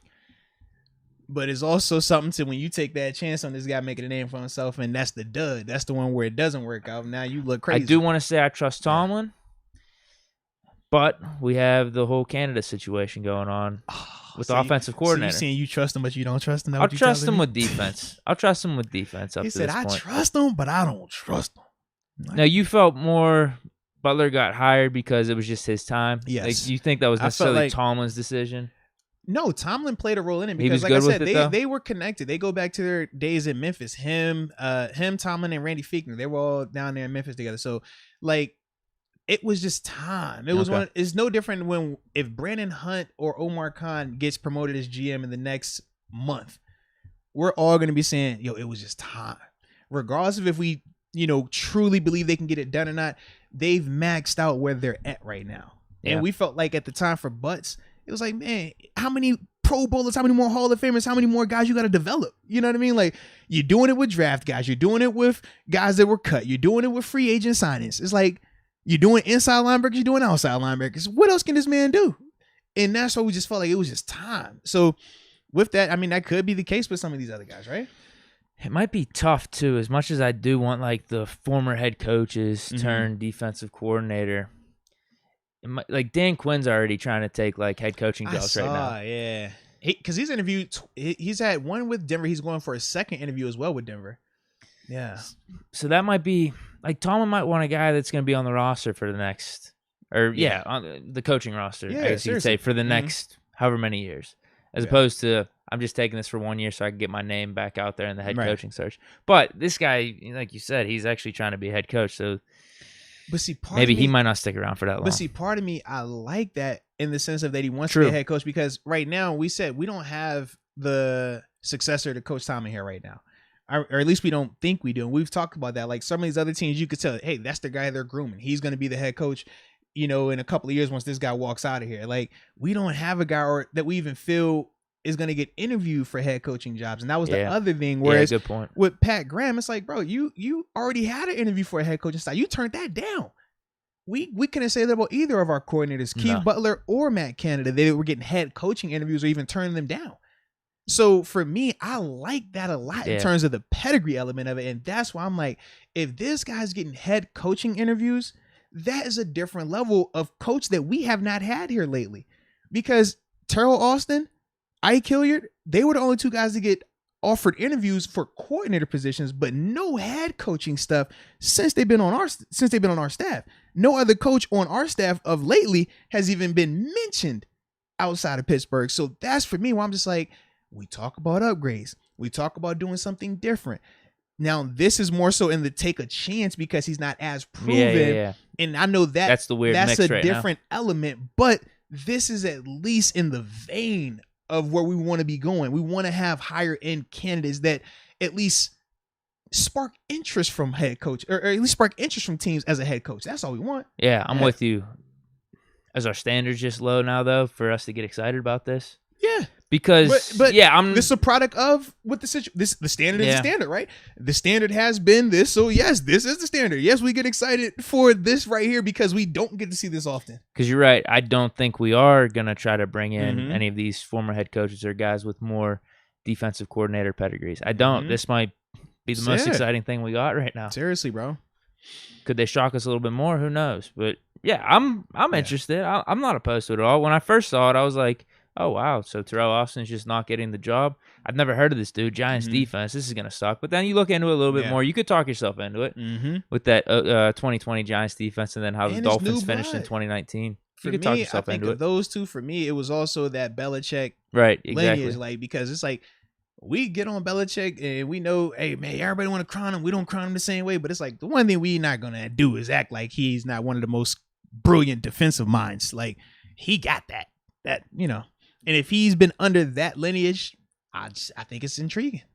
At least worth the conversation. I think the Steelers obviously are on board with that as well, man. Yeah, request to do the interview. Yes, and who knows how it could help with us against the Patriots even, because I don't think they're necessarily going away. No, seriously, man. With Mac Jones, yeah, we saw how they did this year. So, yeah, I like it. Yeah. I like the thought of it for sure. Now, I know the other names that people bring up or have brought up was Vic Fangio. I know for me, man, the more I look into Vic, I'm not as hype about it. Too old. He's 65. Or no, Butts is 65. He's 63. I'm just like, man. LeBeau was old, but he was a young old. He was a young old. He was young soul. That's my only thing with Vic, man. I'm starting to get a little nervous about that. And then I also wonder, nah, I can't do that to him. Nah, because his now when his defenses are on, they're on. I ain't gonna do Rex. that. No, I was talking about Fangio. I was like, I wonder, do we hype him up a little bit at times? But then I'm like, when he's had the perfect storm of players and they're all healthy, like his defenses are legit. So I can't even go there with him. What about Martindale? That was the other name that came up. Now he's 53, I believe. Now I like him a lot more. I think part of the reason I could see the Steelers not messing with him is because the whole Baltimore thing. But at the same time, I could see them not caring about it because when they brought in Terrell Austin was the Bengals defensive coordinator in 2018. So my only concern though, and this is something that I've been trying to ask even some of my local connections here, like that are, tapped in with Coach T and stuff like that. Do they think it could be a little bit more of a challenge though to land one of those type of coaches, whether you're talking about a Wink Martindale, a Vic Fangio? Now I know Brian Flores should get a head coaching job, but if he were to be a guy, like, could it be an issue because of how hands-on Coach Tomlin wants to be with the defense? Whereas this would kind of revert it back to maybe the LeBeau style where Coach Tomlin would have to step completely back because these guys we're talking about, they're legit defensive coordinators. And not taking it as like a slight at Keith Butler, but at the time, Butts had never done it. So it was still like he's trying to prove himself. And even with that, we said it's a small sample, that's 7 years, right? Whereas when you're talking about your Wink Martindales, you're talking about Vic Fangio, these guys have got like decade plus 20 years at times of just DC experience at the NFL level. They not trying to be hearing, a joint opportunity. It's like, no, this is what I do. And I specialize in this. You know what I mean? Like, that's what it is. That's what I prefer, honestly. I'd rather bring in the defensive genius. But I just wonder, like, could that be a little bit of a bumping of the head, though? Oh, for sure. Because for Coach Tomlin, that's his baby. That's maybe why we're looking at dudes like Terrell Austin and what's this dude's name? Patrick. Yeah, and that's like, I really wonder that how like legitimate that could be, because if I know myself, and a lot of us in terms of like when we're getting to the NFL mindset, we are kind of wired the same in terms of like that competitive. We know, especially when we know our stuff, like we're here with it. And I could see me clashing heads, especially if I feel like I'm proven and I have the resume. Not, I know my concepts, I believe it, you just haven't seen it yet and I got to prove it. Not that. Because Pat is going to be like that. Patrick, he's going to feel like, yo, I know what I'm talking. I got this, but I haven't proved it. So I have to still do it. So you don't mind working in unison or in concert with the Coach Tomlin. But if I've already been doing this for 15, 20 years, I've already won Super Bowls, I've already had elite defenses, I don't want to get a lot of this when I know what I can do here. And I could potentially see that as an issue, man. Hopefully it's not, but I could though, man. Maybe we just got to the crux of the reason why we aren't going for some of those top guys, or we won't be. That's my assumption. It kind of sucks, but I kind of understand it, though, too. You're right. I mean, if you've done all that stuff through your NFL career, why bring in another guy? Yeah. trying to take over. You already had that whenever you first started. Now exactly. You're 15 and I'm not years gonna older. lie, you can see how excited Coach Tomlin was once LeBeau left. Not in the sense of, oh, I wanted him out of here, but in the sense of I get to be back in control of this defense. That's when we started doing a lot more of these 4-3 concepts. That's when we started seeing, all right, outside linebackers walking off the ball or something. He's like, bro, like, we 3-4, Coach T. I know you a 4-3 guy. I know you getting excited, but speak up, speak up. And it took some years for Butts to finally get to where he could have it how he wanted it. But it took time. You know what I mean? And that's the thing, like, with Coach T, and I don't fault him for it, because if I'm the head coach, you daggone right I want it how I want it, because at the end of the day, if the team looks bad, they're pointing at me. I'm the one whose job is on the line. Y'all are a reflection of me, but at the end of the day, it falls on my shoulders. So I could easily understand why he is that way, but I could also see how that could make this process a lot more convoluted. Limited, yeah, man. Limited, where we're not going for those guys. Yeah. Well, we'll see. Maybe that makes Austin and Graham a good fit, though. Yeah. Now, I also see people saying Wade Phillips. He's like, I feel like Wade falls into that same category I was just talking about, because Wade has had success. Wade coaches tail off, man. Them Denver defenses, them LA defense, man. Wade know his stuff, baby. Absolutely. Where's he at right now? Oh, my goodness. It's not LA anymore. Is he even anywhere? Was he Denver? No. He's available. He's available right now. Maybe he took the year off. I want to say 74 years old. He's up there, though, bro. Yeah, it's saying nothing. He so served as head coach of Broncos, Buffalo Bills, Cowboys. Mm-hmm. Shoot, he was back when I was watching the Cowboys too, man. Yeah, he was with the Rams up till 2020. Mm-hmm. He might be done. Might have had enough. We'll see. Called it a career. Yeah, I would love a dude like that for sure. Yeah. Wink Martin, do we put him up in that type of class? I do. You think he's getting a job immediately?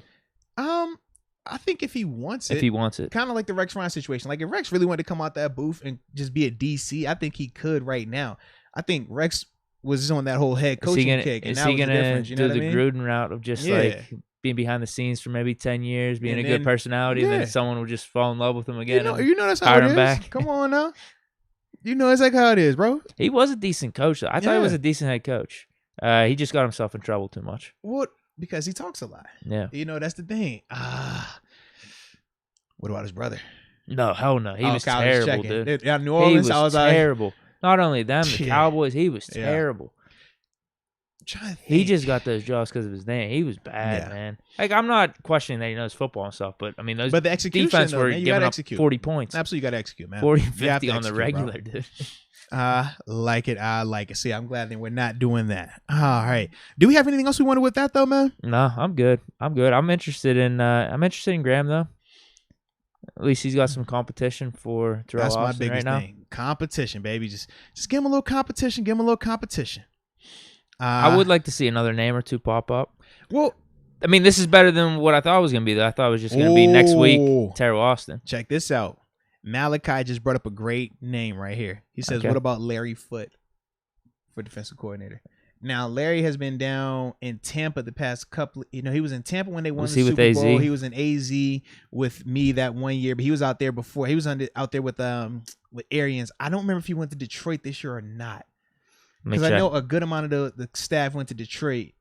Linebacking coach for Tampa Bay. Okay, so he's still in Tampa then. Okay. AZ from 2015 to 18. Now, I will say this, man. Foote knows his stuff.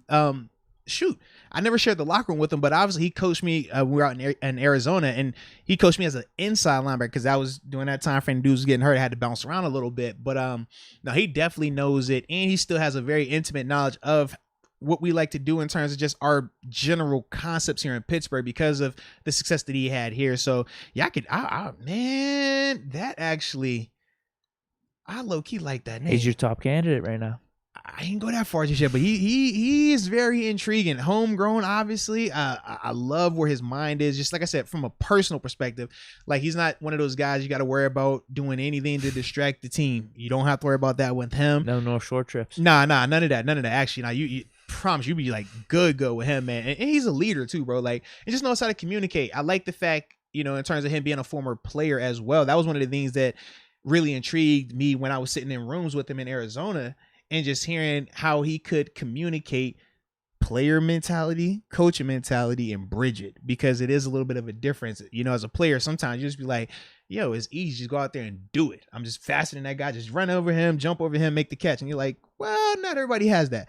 Talk it, explain it. Okay, you got to take a quarter drop here. You want to have your eyes on the quarterback. You want to shuffle. All right, but don't get too far outside. Make sure that inside foot's on his outside foot. Then make the break. Like, that's the type of stuff that Foot could do and how he would talk to those guys and ultimately develop. And definitely, like, I like that, man. I could definitely see that, bro. I'm not opposed. I could definitely see that. And I know Debo. People have been bringing up Debo as well. And I'm not gonna lie, Debo knows the game, and the reason why is similar to why I knew the game early on in Debo's career. He didn't stick at one position. He had to find positional flexibility to make himself valuable in the NFL. So he lined up at inside linebacker. He played outside linebacker. He was in a 3-4. He was in a 4-3. He played special teams. So his understanding of defenses is up there. It's the delivery part that's he'd probably be like Michael Jordan, huh? Yeah. The delivery is going to be a little off, you know. And in the hospital, you call it bedside manner in terms of how you got to, you know, a player's feelings might be hurt. You got to like damage control. I was in that room with that man when, you know, everything was going down that final year here, baby. That man ain't got no bedside manner, okay? It was plenty of times I'm like, hey, Debo, you can say F you without actually saying F you. You could do it this way. He's like, nah, Moats, watch this. And I'm like, bro, you gonna get us all killed, man. Like, that's Debo, bro. That's Debo. So that's the biggest reason why for me, I just don't think that works right now. No, not Debo right now. No. He maybe if he takes some time and he develop a little bit, you know. Well, not only just being a defensive coordinator, that's one thing, but then being a DC with Tomlin. Yeah, that's the other part. I'm like, oh, this is gonna get interesting. I don't think he'd ever get an interview. We're gonna let that just pass on by, man. Yeah, we're gonna just let that smooth on over. Whew. Shout out to Debo. That's my dog, man. Hey, but he's enjoying TV. Yes, it's TV and acting, right, man? Because did you see The Football Life yet? Someone brought that up. That was pretty good, bro. I told you, gotta check it out. I'm being a bad friend. I have not watched it just yet because I'm still waiting on that right moment. But now that the offseason is officially here for me, I guess I'll be watching it very soon. Yeah, it's like 40 minutes. I think they got it up on YouTube. Yeah, I'll be watching it very soon, man. Very soon. But yeah, man. I could only imagine. Boy, you miss a call and he your coordinator. Lord, boy, Debo, He'll tackle you. Debo, take your hands off. You saw what they got Bruce Arians for. You better stop. They gonna throw you out the league. Like, yeah, bro. That was stupid. It was. I still couldn't believe that, bro. What they did? They find him? Yeah, 25 racks. Stupid. Yeah, I'm like, for that, like, y'all gotta chill. But you know why? Because AB the week before, that was one of his claims. Like, oh, Bruce put his hands on me. Remember his whole Rolodex of excuses before he got to the injury part where he did surgery. He said he slashed. He was like, he did the slash and throw it at me, man. You know what this means? Da-da-da-da. So from there, that's when the PA was like, well, we're gonna look into it and start investigating them. And then the following week, that little tap on the helmet is where they said, oh yeah, 25 racks, definitely found him for that. I'm like, bro, are you for real right now? Like, this is nuts. But that was solely because your boy AB, when he was going through it. Has he had that surgery just yet? I'm still waiting on that, by the way. Because I want to believe the way you believed. And when we went down these lists of excuses, that was the one that you settled on. And I'm with it, but I still haven't seen the surgery. I seen him on he everywhere. He's traveling now. He was at the game. He was at the Jazz games with D-Wade. I'm seeing him all over the place. But I have not seen I haven't even seen a limp. Okay. I'm just trying to make sure we on the same page here because you told me to believe that. And I said, you know what? Oh, I don't know if I believe it anymore. No, it's too late now. You already said that's what we're supposed to believe. Because I said, didn't he take a picture of his ankle? Did he do that? I don't know. I'm actually asking. I know he wrote up his whole spiel. All I know is somehow Ian Rappaport had the surgery email. Dear Mr. Brown, special surgery scheduled for this time. Doctor da-da-da, and that was it. And I was like, I've had surgery multiple times. They don't confirm anything through email. It's a phone call, always, every time. But then I was like, okay, I've never heard a doctor refer to any surgery as special surgery. What is special surgery? In fact, Deke, if you're going to get surgery and they tell you special surgery, call me up. I'm gonna go pick you up right then and there, bro, because you don't want to have a special. You want to know what surgery you have. Good. Every time I can tell you exactly what. Oh, the sports center is it? Okay, I had this prepared, and they did that right. I knew exactly. I had all the details. Not special surgery. That boy, special surgery. Lord have mercy. Boy, y'all better stop. But I'm just waiting on you, man, because you told me that, man. So. Oh, I'm struggling to believe it now. Yeah, I was just checking, man. I'm waiting on it because I feel like as long as he has the surgery, then yes, he can come back in the league, bro. But if he does not have this surgery, I can't. I don't see it, bro. I don't see it. I told you though, a team contender, their wide receiver one goes down middle of the season. If we don't hear from AB, although it looks like he's on his entertainment tour right now, though, right? Yes, he is. I got it. G. Alexander, he just told us. He said AB got a new ankle from Amazon Prime. Isn't that the one you like? You like Amazon Prime. I was a UPS guy. You Amazon Prime, so they overnighted that ankle to him. You right, G. Alexander. Shout out to you, my Utes. So maybe that's what it was. That's definitely what it was, man. Yeah. I guess maybe it wasn't as bad as he made it seem. Anywho, either way, I mean, I was just, entertaining exit. I mean, hey, hilarious. One for the ages. Hilarious. I told you, I'd still take him back. I just would. I'd take him back. I don't even care. But now you just said that. Now, just rewind the conversation back to the Deshaun Watson situation where I was like, hey, every time we talk to him and you're like, do I gotta always throw that caveat of if he gets cleared, I would want him? This is why right. Well, he's cleared of his off-field stuff. No, you get what I'm saying? That's different. That is different. It ain't all the way different. It ain't all the way. That's all I'm saying. That's all I'm saying, bro. He's cleared of his off-field stuff, though. That's all I'm saying. So this is something new. So what do you want me to say? Because you say it every time, or he's cleared, even before he was cleared, you were still on this like, yo, I ain't tripping if he come. And then remember, that's why I gave you the spill of I care about him as a person. And I say, yo, if he comes, it was kind of like foreshadowing. I say, yo, if he comes back and people start giving him success and he doesn't feel he has to be held accountable, it's only a matter of time. It's going to happen again. Moats the prophet. So do you want me to say if he's cleared as a person? Deke, how you said? Nostradamus? No, I was Nostramosis. Lord. So what should I say with AB? When he's cleared as a person? Yes. When his headspace is back where it needs to be. Yes, please throw that caveat out there. Yes. Oh, yeah, I guess I don't do that with AB. You do not. No. Every single time. And I'm always like, Deke, this is not a good look. Deke, it's not a good look. And you like, bro, I don't care. And I think the football will make his head clear. That's what it is. I think he needs football. We saw that until he didn't. He just started undressing. It was like, oh, okay. Not the right gear. Okay, I got you. All right. They just should have thrown him the ball more a little bit. Hey, but it's all good. That's what Ben was doing. Jacob Malacio got it. More. Jacob Malacio simply says it. He got, that's all that matters. They got a whole lot of money. Did you hear him in that interview? They asked him about Ben versus Brady. And he was like, who you think it is? Bruh. No. I just laughed at the fact that the bipolar of first, he's bashing Brady on the way out.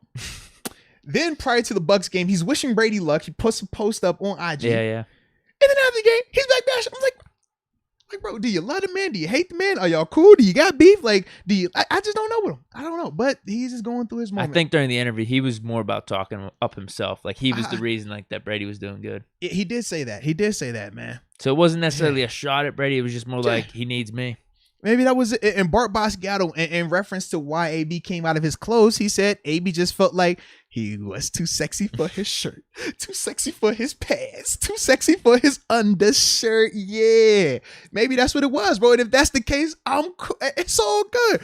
I don't even like talking about it because I guess I shared the locker room. It's my dude, right? But it's just like, bro, I can't defend it, bro. You're not gonna get burned again. I can't defend it. I don't want to keep going either because maybe he's going to direct it this way and then get awkward. I don't want that either, but it's like, you're next. You know what I mean? Like, if he going to go at Brady, he go at anybody. So I tread lightly. Maybe he's the new Kwame Brown of the NFL. You know what I mean? Just tread lightly with AB right now. Tread lightly. AB, you know, you still my dog, all right? You the football player. AB the football player, all right? Not the other stuff, okay? Chill, bro. I'm just saying, man. What did he say to Derek Carr? He said bumper cars. Like when he go poo shoes. Listen, you know when AB get going, he goes. That's all I'm saying, bro. I'm like, oh, AB, salute. No, I'm with chill, bro, chill. Oh man, what do we got next? All right, so we're gonna hit this last one. Actually, no, we got a couple things left. Just two, actually. Let me get to. I got some super chats. I could read them actually real quick while you're trying to look that up. Yeah, because we should be on Haskins. Okay. That's where we should be. Just reacting real quick to. Yep, that's where we're at right now. Let's do it. Yep, talking a little. And so what we'll do is this, man. We'll touch on Haskins briefly. Okay, Sure. nothing crazy. Then after that, hit these supers, talk a little bit of the UFC fight, and then we'll be out of this thing because it's about to be 7. I don't want us being here that long, right? It's the off season. How we in here this long in the off season? How are y'all in here with us this long in the off season? Let me find out they actually like us, D. Y'all actually like us? I think they do. Oh man, no. I here I was. You know what it is? It's just a lot of Bills fans on this podcast, bro. I thought showing up with the Bills hat would make people like just not want to be here. And they're tuning in for us, bro, because they know where we are. Us Bills. Hell no. Hell no. Oh no, this screenshot's definitely coming out now. We can't be doing that. Us Bills. Deke, that's not how it is, bro. Deke. What's so funny? I'm just all right. It's cool, bro. What? It's cool. No, man. You in denial. It's all right. It's all right. You in denial. It's cool, bro. I ain't your bro. It's cool, man. Bro. It's cool. Look. Do I do the screenshot? I don't know. Man, just look. We ain't gonna keep bringing it up. It's all good, bro. It's all good. Let's talk about Dwayne Haskins. You know, it's all good. Because you might have shot me a text like, bro, I ain't gonna lie. This Josh Allen, dude. I said it might have. It might have plausible deniability. It might have. That's all. This screenshot's gotta happen now. That's all. Sources tell me that a message could have been sent. I don't know where these sources came from, but it could have been sent, bro. About what? About, your excitement about quarterbacks. That's all. Yeah. Oh, no, I don't even think that was sent. No. Oh, man, they're getting stuff added here, man. Well, you said you were on Cloud 9 yesterday.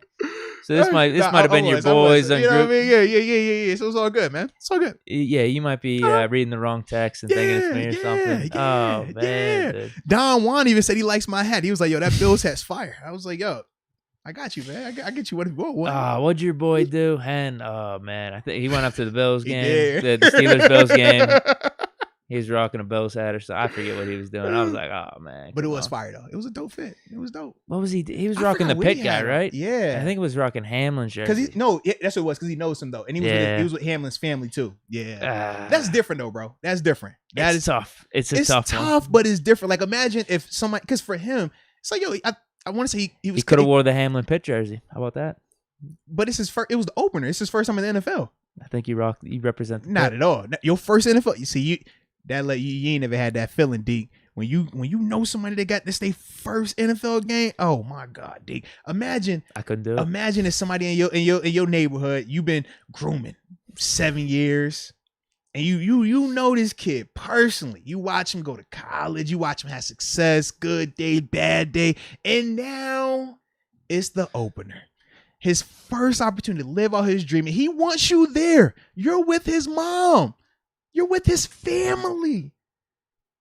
Come on, bro. You got to put that jersey on, baby. You got to. I can't, dude. Got to, man. Got to. No, maybe you could customize his name on the back of a Steelers jersey. Ew, no, you got to wear the Steelers. You got to, dude. I'm telling you, bro. Heck no, bro. Heck no. That just lets me know you haven't had that feeling, that moment just yet. It's rare, but when you have that moment, bro, it's a game changer, bro. It's a game changer. Absolutely, bro. I don't know if I can do it, absolutely. I'm just trying to think if one of my boys made it. Bro, but it's different if it's one of your boys. Not one of like, even if it was one of your boys from like childhood, though. Like, just think about like through all them years, and he's like, bro, this is my opener, my first time. That's like going to like a musician finally making it big, and you're like, bro, I'm gonna go to your show, but I'm gonna play this dude's music instead. Like, isn't it good enough to be there though? No, because you're not supporting him. I'll be there, and I'll have the Ben jersey. I'm supporting him. I hope he does good. He stays healthy, but no, you're not going to be able to understand it. Probably not. Yeah, but that's what it means. You won't be able to understand it. Probably not, but because that's just like for me, if you would have asked me when I was 16, would I have on another jersey outside of a Dallas Cowboys jersey? I'd have looked at you in your face and like, yeah, you are absolutely nuts. Like, not a chance in HE double hockey sticks that I would ever. You know what I mean? Yeah. But then it shifted, and all of my family members, I saw them shift. My friends, I saw them. Like, bro, my friends are diehard Eagles fans and Giants fans, bro. Like, that's where they from. One from Philly, got a couple from VA, but they this is what we rock with. You know what I mean? And like, you would never see them in anything else. But the only reason why is because I'm their boy, and they like, bro, like, you doing it, I want to support you. But other than that, bro, you would never see it. Never. Even when I had a situation, bro, and I might lose some friends. Me and my mans, we did have a little situation. Oh, that's because Eli Manning. Okay. Giants, Steelers. One of my boys is up here, diehard Giants fan. I'm talking, he had like the Crown Vic painted blue New York Giants theme, like that type of action. Okay. You rock the Giants? He had a Giants hat on. I didn't like that. What about jersey? He was Moats, but he had a Giants hat on. I didn't like that at all, bro. That was the issue to me. I'm like, yo, I couldn't even do that. That's too much. That was like that. And you riding with me to the game? You parking in the players' lot with me, and you gotta like, bruh. I got another cat. Now he messed up. That's his problem. Going 2-way. He should have just rocked all Giants. Would you have respected that? No, I wouldn't have. Not riding with me. Now my other boy kicked him out of the car. Now my other boy, he pulled up to the Bengals game. Okay. This is the one where L. Bill got hurt. It was like the monsoon. We had the Bumblebee jerseys on. Yeah. Now he's been a diehard Bengals fan. He was probably in tears when the Bengals won the other day, just because like that's where he's at with it. He showed up to the game. He was decked out in Bengals stuff.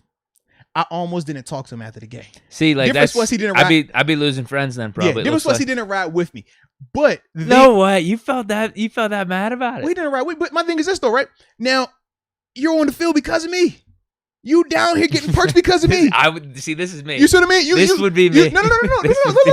Look. You met AJ Green because of me, dude. I would be. No, bro. That would be telling you, bro. I'm telling you, that was definitely the last time he wore that jersey. He came back, but that was the last time he wore the jersey. I'm like, bro, you're not gonna be with me. We're in the opposition. Bring it, dude. That would be can't me. do it, bro. Can't say do it. like, No, say like bro. I was friends with you back on the Bills. No, bro. You invite me to a Steelers Bills game. Oh my I'm decked God, out in bro. Steelers gear. No, sir, bro. Field. That would be me, bro. No, I'm sitting. And you gonna ride, pay for parking on your own. You can. I would do that. You go find fans. You go find players on your own. We're gonna take pictures with everybody we want to take pictures with, and you be up there in the 500 nosebleed section on your own, since you want to wear that jersey. Is jersey versus just apparel different? Like, what if I rock the Steeler hat and like this hoodie? Or is it all the same? It all feels the same. It feels like you're not committed to me. I would have been that guy. You would have booted me out of your circle. I'd be like, yo, you can't come to the game. We can kick it on every day. Dude, you could chill at the house, but you not come with me on. Cause, bro, you mess up my energy, bro. Like when I wake up on game day, bro, when it's even the night before, it's just like war to me. Like I don't want to see the other color. Like I'm thinking of it like Tupac. I want to spit on you. Like, oh, like that's my energy. So when I have to see that in the house or in my car, it throws me off because I'm like, yo, I'm supposed to be ready to kill and I have to be nice because you my mans. My mother and uncle, they are some of the diehardest Cowboy fans I've ever met. We had one stipulation. I said, my rookie year, we played in Dallas. Or no, it was my rookie year. We played in Dallas. I was a Bill. And he was like, yo, that's all I want. He's like, I'm not asking for nothing. I don't want any gifts. I don't want money. I don't want nothing. I just want to be at that game. So I was like, okay, I got 2 tickets, 50-yard line. I'll fly you out there, hotel, everything. We're going to make this happen. But they both knew. You better be in Bills gears. That's all that matters. You better be in Bills gear. So this is what they did. Now, you could go this way, and I can understand. I would let this slide. They had the Bills jerseys on top. I couldn't do it. They had Cowboys jerseys, Cowboy shirts, Cowboy socks. They had OD Cowboy every accessory, and they were just like my uncle. And my uncle, I knew he loved me, and this because it hurt him. He was like, "Yo," he said, "I just want to let you know," because they called me by my nickname, and he was like, "I just want to let you know, bro." I was about to cry, and I was like, "Why?" He was like, "Because I'm just having this moment of this is like one of my dreams to be 50-yard line, Jerry's World, the new stadium." And he was like, I'm having to do this in a Bills jersey. He was like, I just felt... You put him in a tough spot, He said, man. I just felt so nasty. And I was like, Uncle. And he was like, but because I love you so much and I know how you feel. Because he know, like, we go, like... Does he love you or was he loving the 50-yard line standing there? He loved me because he didn't see me when it's game mode, he know what it is. So that's what he was like, the only reason is because it's you. He was like, but trust me on this. Like, I'm hurt. Because, like, yo, my uncle, he the type of dude, bro. The car is decked out in cowboy stuff. He's got the cowboy phone case, the cowboy wallet, the cowboy jacket, the cowboy hat, the cowboy keychain, the cowboy lanyard that connects to the keychain. He got the cowboy cup, the cowboy plate, the cowboy blanket, the cowboy carpet. He got the cowboy slippers to go with the cowboy socks to go with the cowboy's bedpants, shirt, and his robe. So this is a big deal for him. I mean, and I understood that, but that was one stipulation. And he did give me that. So if you would have done that, I think we would have compromised that way. But that's the only way. Because if he would have, because I'm telling you, if they would have showed up, with anything other than that, bro, no, bro, no. I'm telling you, bro. I would have been like your boy, dude. Bro. You would have been pissed at me. Are you still boys with them? We are, okay. and we've grown, but we laugh about it. We talk about it now, and it's funny-ish. It's funny-ish. It took a while. It's funny-ish, but I still get pissed about it. You notice how my tone changed. We started talking about it. I'm like, bro, because I would never forget. Man, after that game, he came down there on that field with me, and that boy had that day with AJ. I said, yo, bro, what are you doing? And I'm hot, bro, because we lost to L. Bell got hurt. I was at that game. Yeah. So, bro, you know what it is. Like, that was a bad game. We hot. And you pull up with, I'm like, yo, if if we weren't here, we would have static right now. Like, get off this 50-yard line. You go out there with everybody else and go wait in the fan section. You're not down here with us no more. You don't take pictures with Ben. You don't take pictures with Elbow. You don't talk to Antonio Brown with the mink jacket on. No, you don't get none of those perks. That's how, like, just say, bro. Just throw it out there, bro. And then he's like, yo, do we get to see the? I'm like, yes, I know where they are. You know why? I know because you're down here with us, and I'm gonna take you over there because I care about you. But just know I'm very much pissed with you right now, bro. But I still was a good friend. Still walking over there to AJ Green. It's like, yo, AJ, man, good game. I know y'all boys got the dub. This my homie right here. Just wanted to meet you, bro. Take a pic. All right, cool, bet now, man. All up. I bet. Yes, bro. Yes. That would be me. That would be me. Hot. Decked out in the Steeler gear. Hot. That's hilarious. Bro. Hot. That's great stories, though. Yeah. It's great perspective. Like I wouldn't even think about that. You know, this what happened this what happened in the off season hits. I gotta be. That's hilarious. Now, but this is facts, bro. Like I be serious, man. All right, where we at? We're Haskins, right? Yes, we are. Yep. So, with Haskins, you can get this one right. I got the story. Yeah, you gotta break that. According to ESPN's Jeremy Fowler, the Pittsburgh Steelers are expected to place an original round / right of first refusal tender on quarterback Dwayne Haskins this offseason. Fowler tweeted the news earlier on Sunday morning. So, from what I know, this original round tender cost the Steelers $2.5 million, whereas a first round tender would cost the Steelers around $5.5 million for this year. But what's great about this, and this is why the Steelers front office was really smart in signing Haskins, is that original round tender is also a first round tender. Yep. So if another team was trying to sign him and we didn't match the deal, that team would have to give us a first round pick. Yes, they would. Which is why I assume Haskins is going to be on the roster. No one's going to be giving up a first round pick for Haskins. Absolutely, because not just give a first round pick, but they also would have to sign him to a contract as well. So you not only lose the pick, but you also lose money also. So yeah, I mean, I think that this was a really good idea by the Steelers, low risk, high reward, because best case scenario, he comes out here and he is the person that we think he can be. He lives up to the potential and the pedigree of him being a top 15 pick. Some even thought a top 5 pick based on his talent. And you get a guy like that at least on 1 year for 2.5 or we say 2.5, right? Yeah. Yeah. So you get him on an extremely team friendly situation. And obviously we know if he were to live up to it and you would have to sign him to a longer term deal after that, I do think that you would have a lot more leverage in that sense because you were with him during this time right here where nobody was there with him. And I think that could benefit you. Now, that's only if he lives up to that, but that was the best case, right? Worst case scenario is what? You're down $2.5 million. It doesn't kill you, you know? And that's the other thing. And it's like, he has talent. You know he has talent. You know you're just trying to see if you can tap into it to have it be more consistent. But for the flyer of that, and you're protected by a team having to give up a first round draft pick if they really want him that bad. For the Steelers, it was a win all around, man. So yeah, for me, I like it a lot.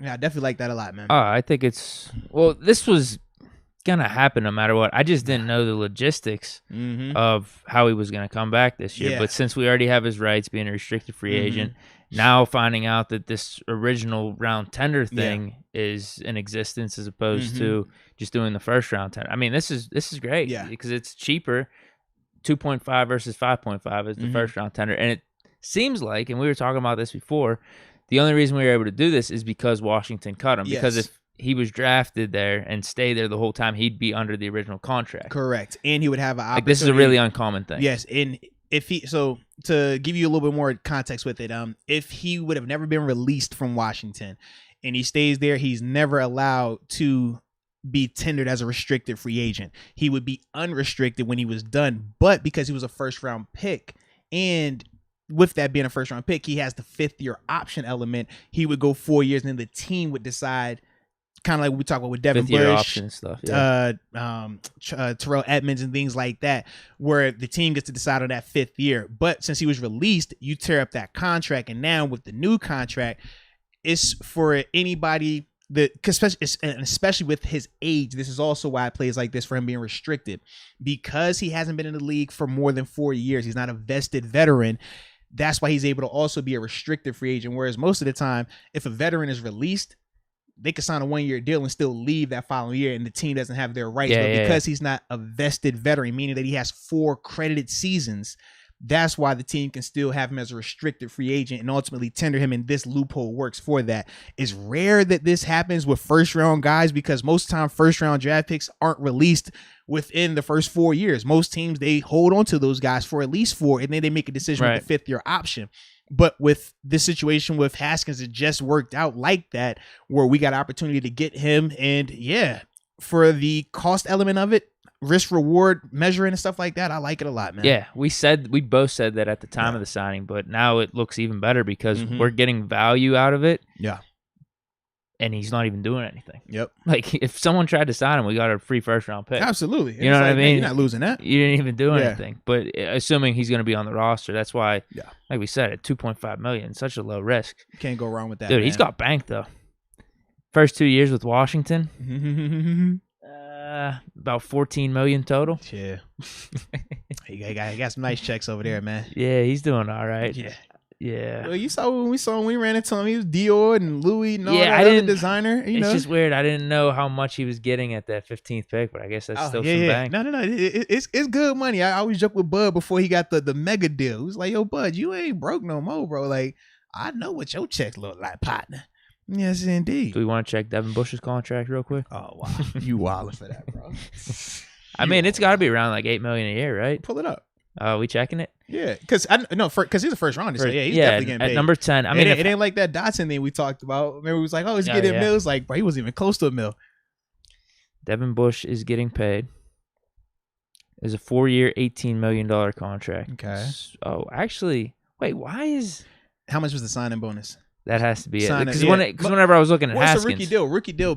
The base pay on the rookie deal is never high. It's the signing bonus is high, and they'll just break it down throughout the years. Signing bonus at $11 million. Yeah, because that's the rules. Technically, every rookie gets paid the same base pay. So it'll start at like, I don't even remember what the numbers are now because they've changed it, but it was like 450, 475, 525, then like 600 or whatever. And for the first rounders or draft picks, we just get signing bonuses, and that varies. But that's ultimately how they can determine how much this rookie is getting paid versus the other guys. Yeah, so Bush got 15. Haskins was around like 14, 15 too. Yeah. Just around the same rate. Makes sense. 10th pick, 15th pick. Yeah. That signing bonus, though. That helps signing a lot. bonus hit, bro. Signing bonus a hit. Signing bonus make you feel good, bro. No wonder Haskins wasn't like all in down in Washington. He had that bank. Tell you, bro, that's something. He pulled the AB. Listen, when you get that check and you look at it, and you're like, oh. This is mine. So I'm already getting paid this, and I haven't hate done these anything coaches. They're against me here. Okay, okay. I can see it. Did I tell you about that story about how it was real? Like my demeanor changed in that last year when I was like, oh, this is the approach I want, but this money is already here. It's mine. Who, Buffalo? No, my last year here. So TJ was like, I'll be a happy backup. Yeah, you were fine being the teacher. Yeah, it was like, I don't mind being the teacher, and that's why I was like with Debo, like, bro, what you doing? Don't mess it up. You got it good right now, man. It's free money. Just chill. It's already ours. We're good. We didn't need a mask this time. We just walked in here and smiled, shook a hand. It was good. Want to go to the last topic? Yeah, let's get to this last one, man, and then we'll get up out of here. Last one's the fun one, though, baby. Talk quickly, a little UFC 270, baby. Yeah, I'd like to get your perspective because I actually watched this. Went over to my cousin's house who ordered the fight because we were watching the Packers 49ers game, and we were just all drinking, hanging out, and turned on the fights, and it was actually perfect timing because that game ended, and the third fight was, or the, what would you say, the third to last fight was just ending. Not the co-main, but the right. Yeah, and then Moreno and Figueroa came on. Yeah, man. But I'm glad you tuned in, man. Okay, your initial thoughts, did you like the fights? Oh, yeah, they were great. They were really good fights. Okay. I usually like fights when I watch them. It's just, I don't get into the storylines or even listen or watch the coverage of UFC like that. It's cool. Just call me a nerd without calling me a nerd. No, I don't. No, I don't think it's a nerd. It's just never the fight games have never really been my thing. But every time I watch them, I think they're always entertaining. I swear, it's usually the big ones. It's whenever someone else pays for it, I'm watching it. Yeah. I can't stand you, bro. But for me, I don't know what it is, man. Football and fighting, like those are two things. Like I'd get into like the junkie side of it. Like with basketball, I love to watch it, but I'm strictly I haven't watched like one game. But it's more like the fan part of it, where it's like when it's like football and fighting though. I was like, I want to learn like the details, the intimate stuff, the strategy and the thought process. So for me, man, especially watching the first one, the Brandon Moreno versus Davison Figueiredo, I loved that fight because number one, you got two high level guys, right? Great output, but champions, both of them in their own right. Both of them have worn the belt and things like that. But it was good to just see the adjustments that were made from the first two fights for Davison compared to, that third fight. I thought that he was more patient, just calculated and understood what he was doing in terms of not engaging that dude too much. Whereas Moreno, I didn't want to say it, but I thought he was a little too showboaty. I thought at times, man, they both did it a little bit. Yeah, but he was definitely the leader of the show. They were cheering him on though. They loved him there. Yeah, but because the fight was in Anaheim and he's from he's really from close. Like Tijuana, that area. He's from Mexico. Yeah, right? yeah. So he's Mexican. Yep. So anytime that's always gonna be the case. Yeah. Well, he said at the end, Figueiredo's like, we got to do a next one, and we're doing it down in Mexico. Yeah. I'm like, I guess he likes being the heel or something. I'm like, David said, bro, you might not make it out of Mexico, bro. You go down there, fight him, and then beat him in there? No, bro. I don't know, bro. I don't know. I think Moreno got snubbed, though. I can understand, though. I can understand. I thought he won. It was actually a really even match, I thought, though. I like it as a draw, for real. Yeah, I thought Figueiredo actually kind of screwed himself at the end going for that because I thought Moreno got some really good punches, and I was like, oh, wow, I think Moreno just won because before Figueiredo got aggressive, I thought it was pretty even. I thought they would maybe just give it to Moreno because he already had the belt. Yeah. But then they said unanimous decision and it was all on Figueiredo. Yeah. I'm like, what? Now, for me, the reason why I could understand them going unanimous for Figueiredo, I thought at the end, what was it? The end of the third? Is it either the end of the third where he had a little moment at the end where it's like, he caught Moreno and remember he pushes him at the end. It's like, like he low key could have stopped it then if he had enough time, like, cause he already had him in a situation. I think it was a guillotine he had put him in. So it was like, things were looking good. So I thought up until that point though, even though Moreno was more effective when he would land, I thought Davison as a whole was just the cleaner fighter. I thought that he was scoring more, and I thought that he wasn't... His percentages on his hits was better. Yes, Moreno had more output and quantity, but I think his ratio was off. Yeah. I think he had more hits in general just because of that, though. Yeah, and you could see, and I think the biggest reason also with why people felt strongly more, or maybe could lean more towards Moreno was because it's hard to feel like he lost the fight but didn't get beat up. Because it was like, you would see Moreno, when Moreno would touch Davis, it was like, is he about to like hurt him? He's about to knock him out? Yeah. But he just never did, and he never did it enough. So it's like, well, how could he win if he looked like that? And the other guy, like he was beating him up a little bit more. But to me, I just thought that Davison had did enough. Like I said, I liked his game a lot. I thought his approach was just better. And I know he switched camps, and I know that was a huge part of it, man. And like I said, they were talking about him being more at control or having self-control. Usually he doesn't fight like that. Usually it's like how that end round was, where it's like just getting here and engage, because usually he's the bigger fighter. He punches hard as heck. That's what's such a surprise. And you heard the commentators like, bro, I mean, it's usually, Davison backing guys up, not him backing up and looking like he's the weaker of the two. But for a fact, you would watch Moreno touch him, and it's like, dude, like this is crazy right now. But I like how he implemented his wrestling too. And I thought that was another part of his game that he really didn't show in those first two fights, man. Just being calculated and understanding how to fight, how to be exciting, but also how to take a little bit less risk.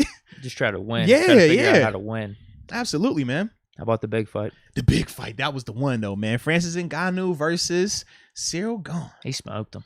Bro, that was... I was surprised, though. Because remember we talked... He was the underdog.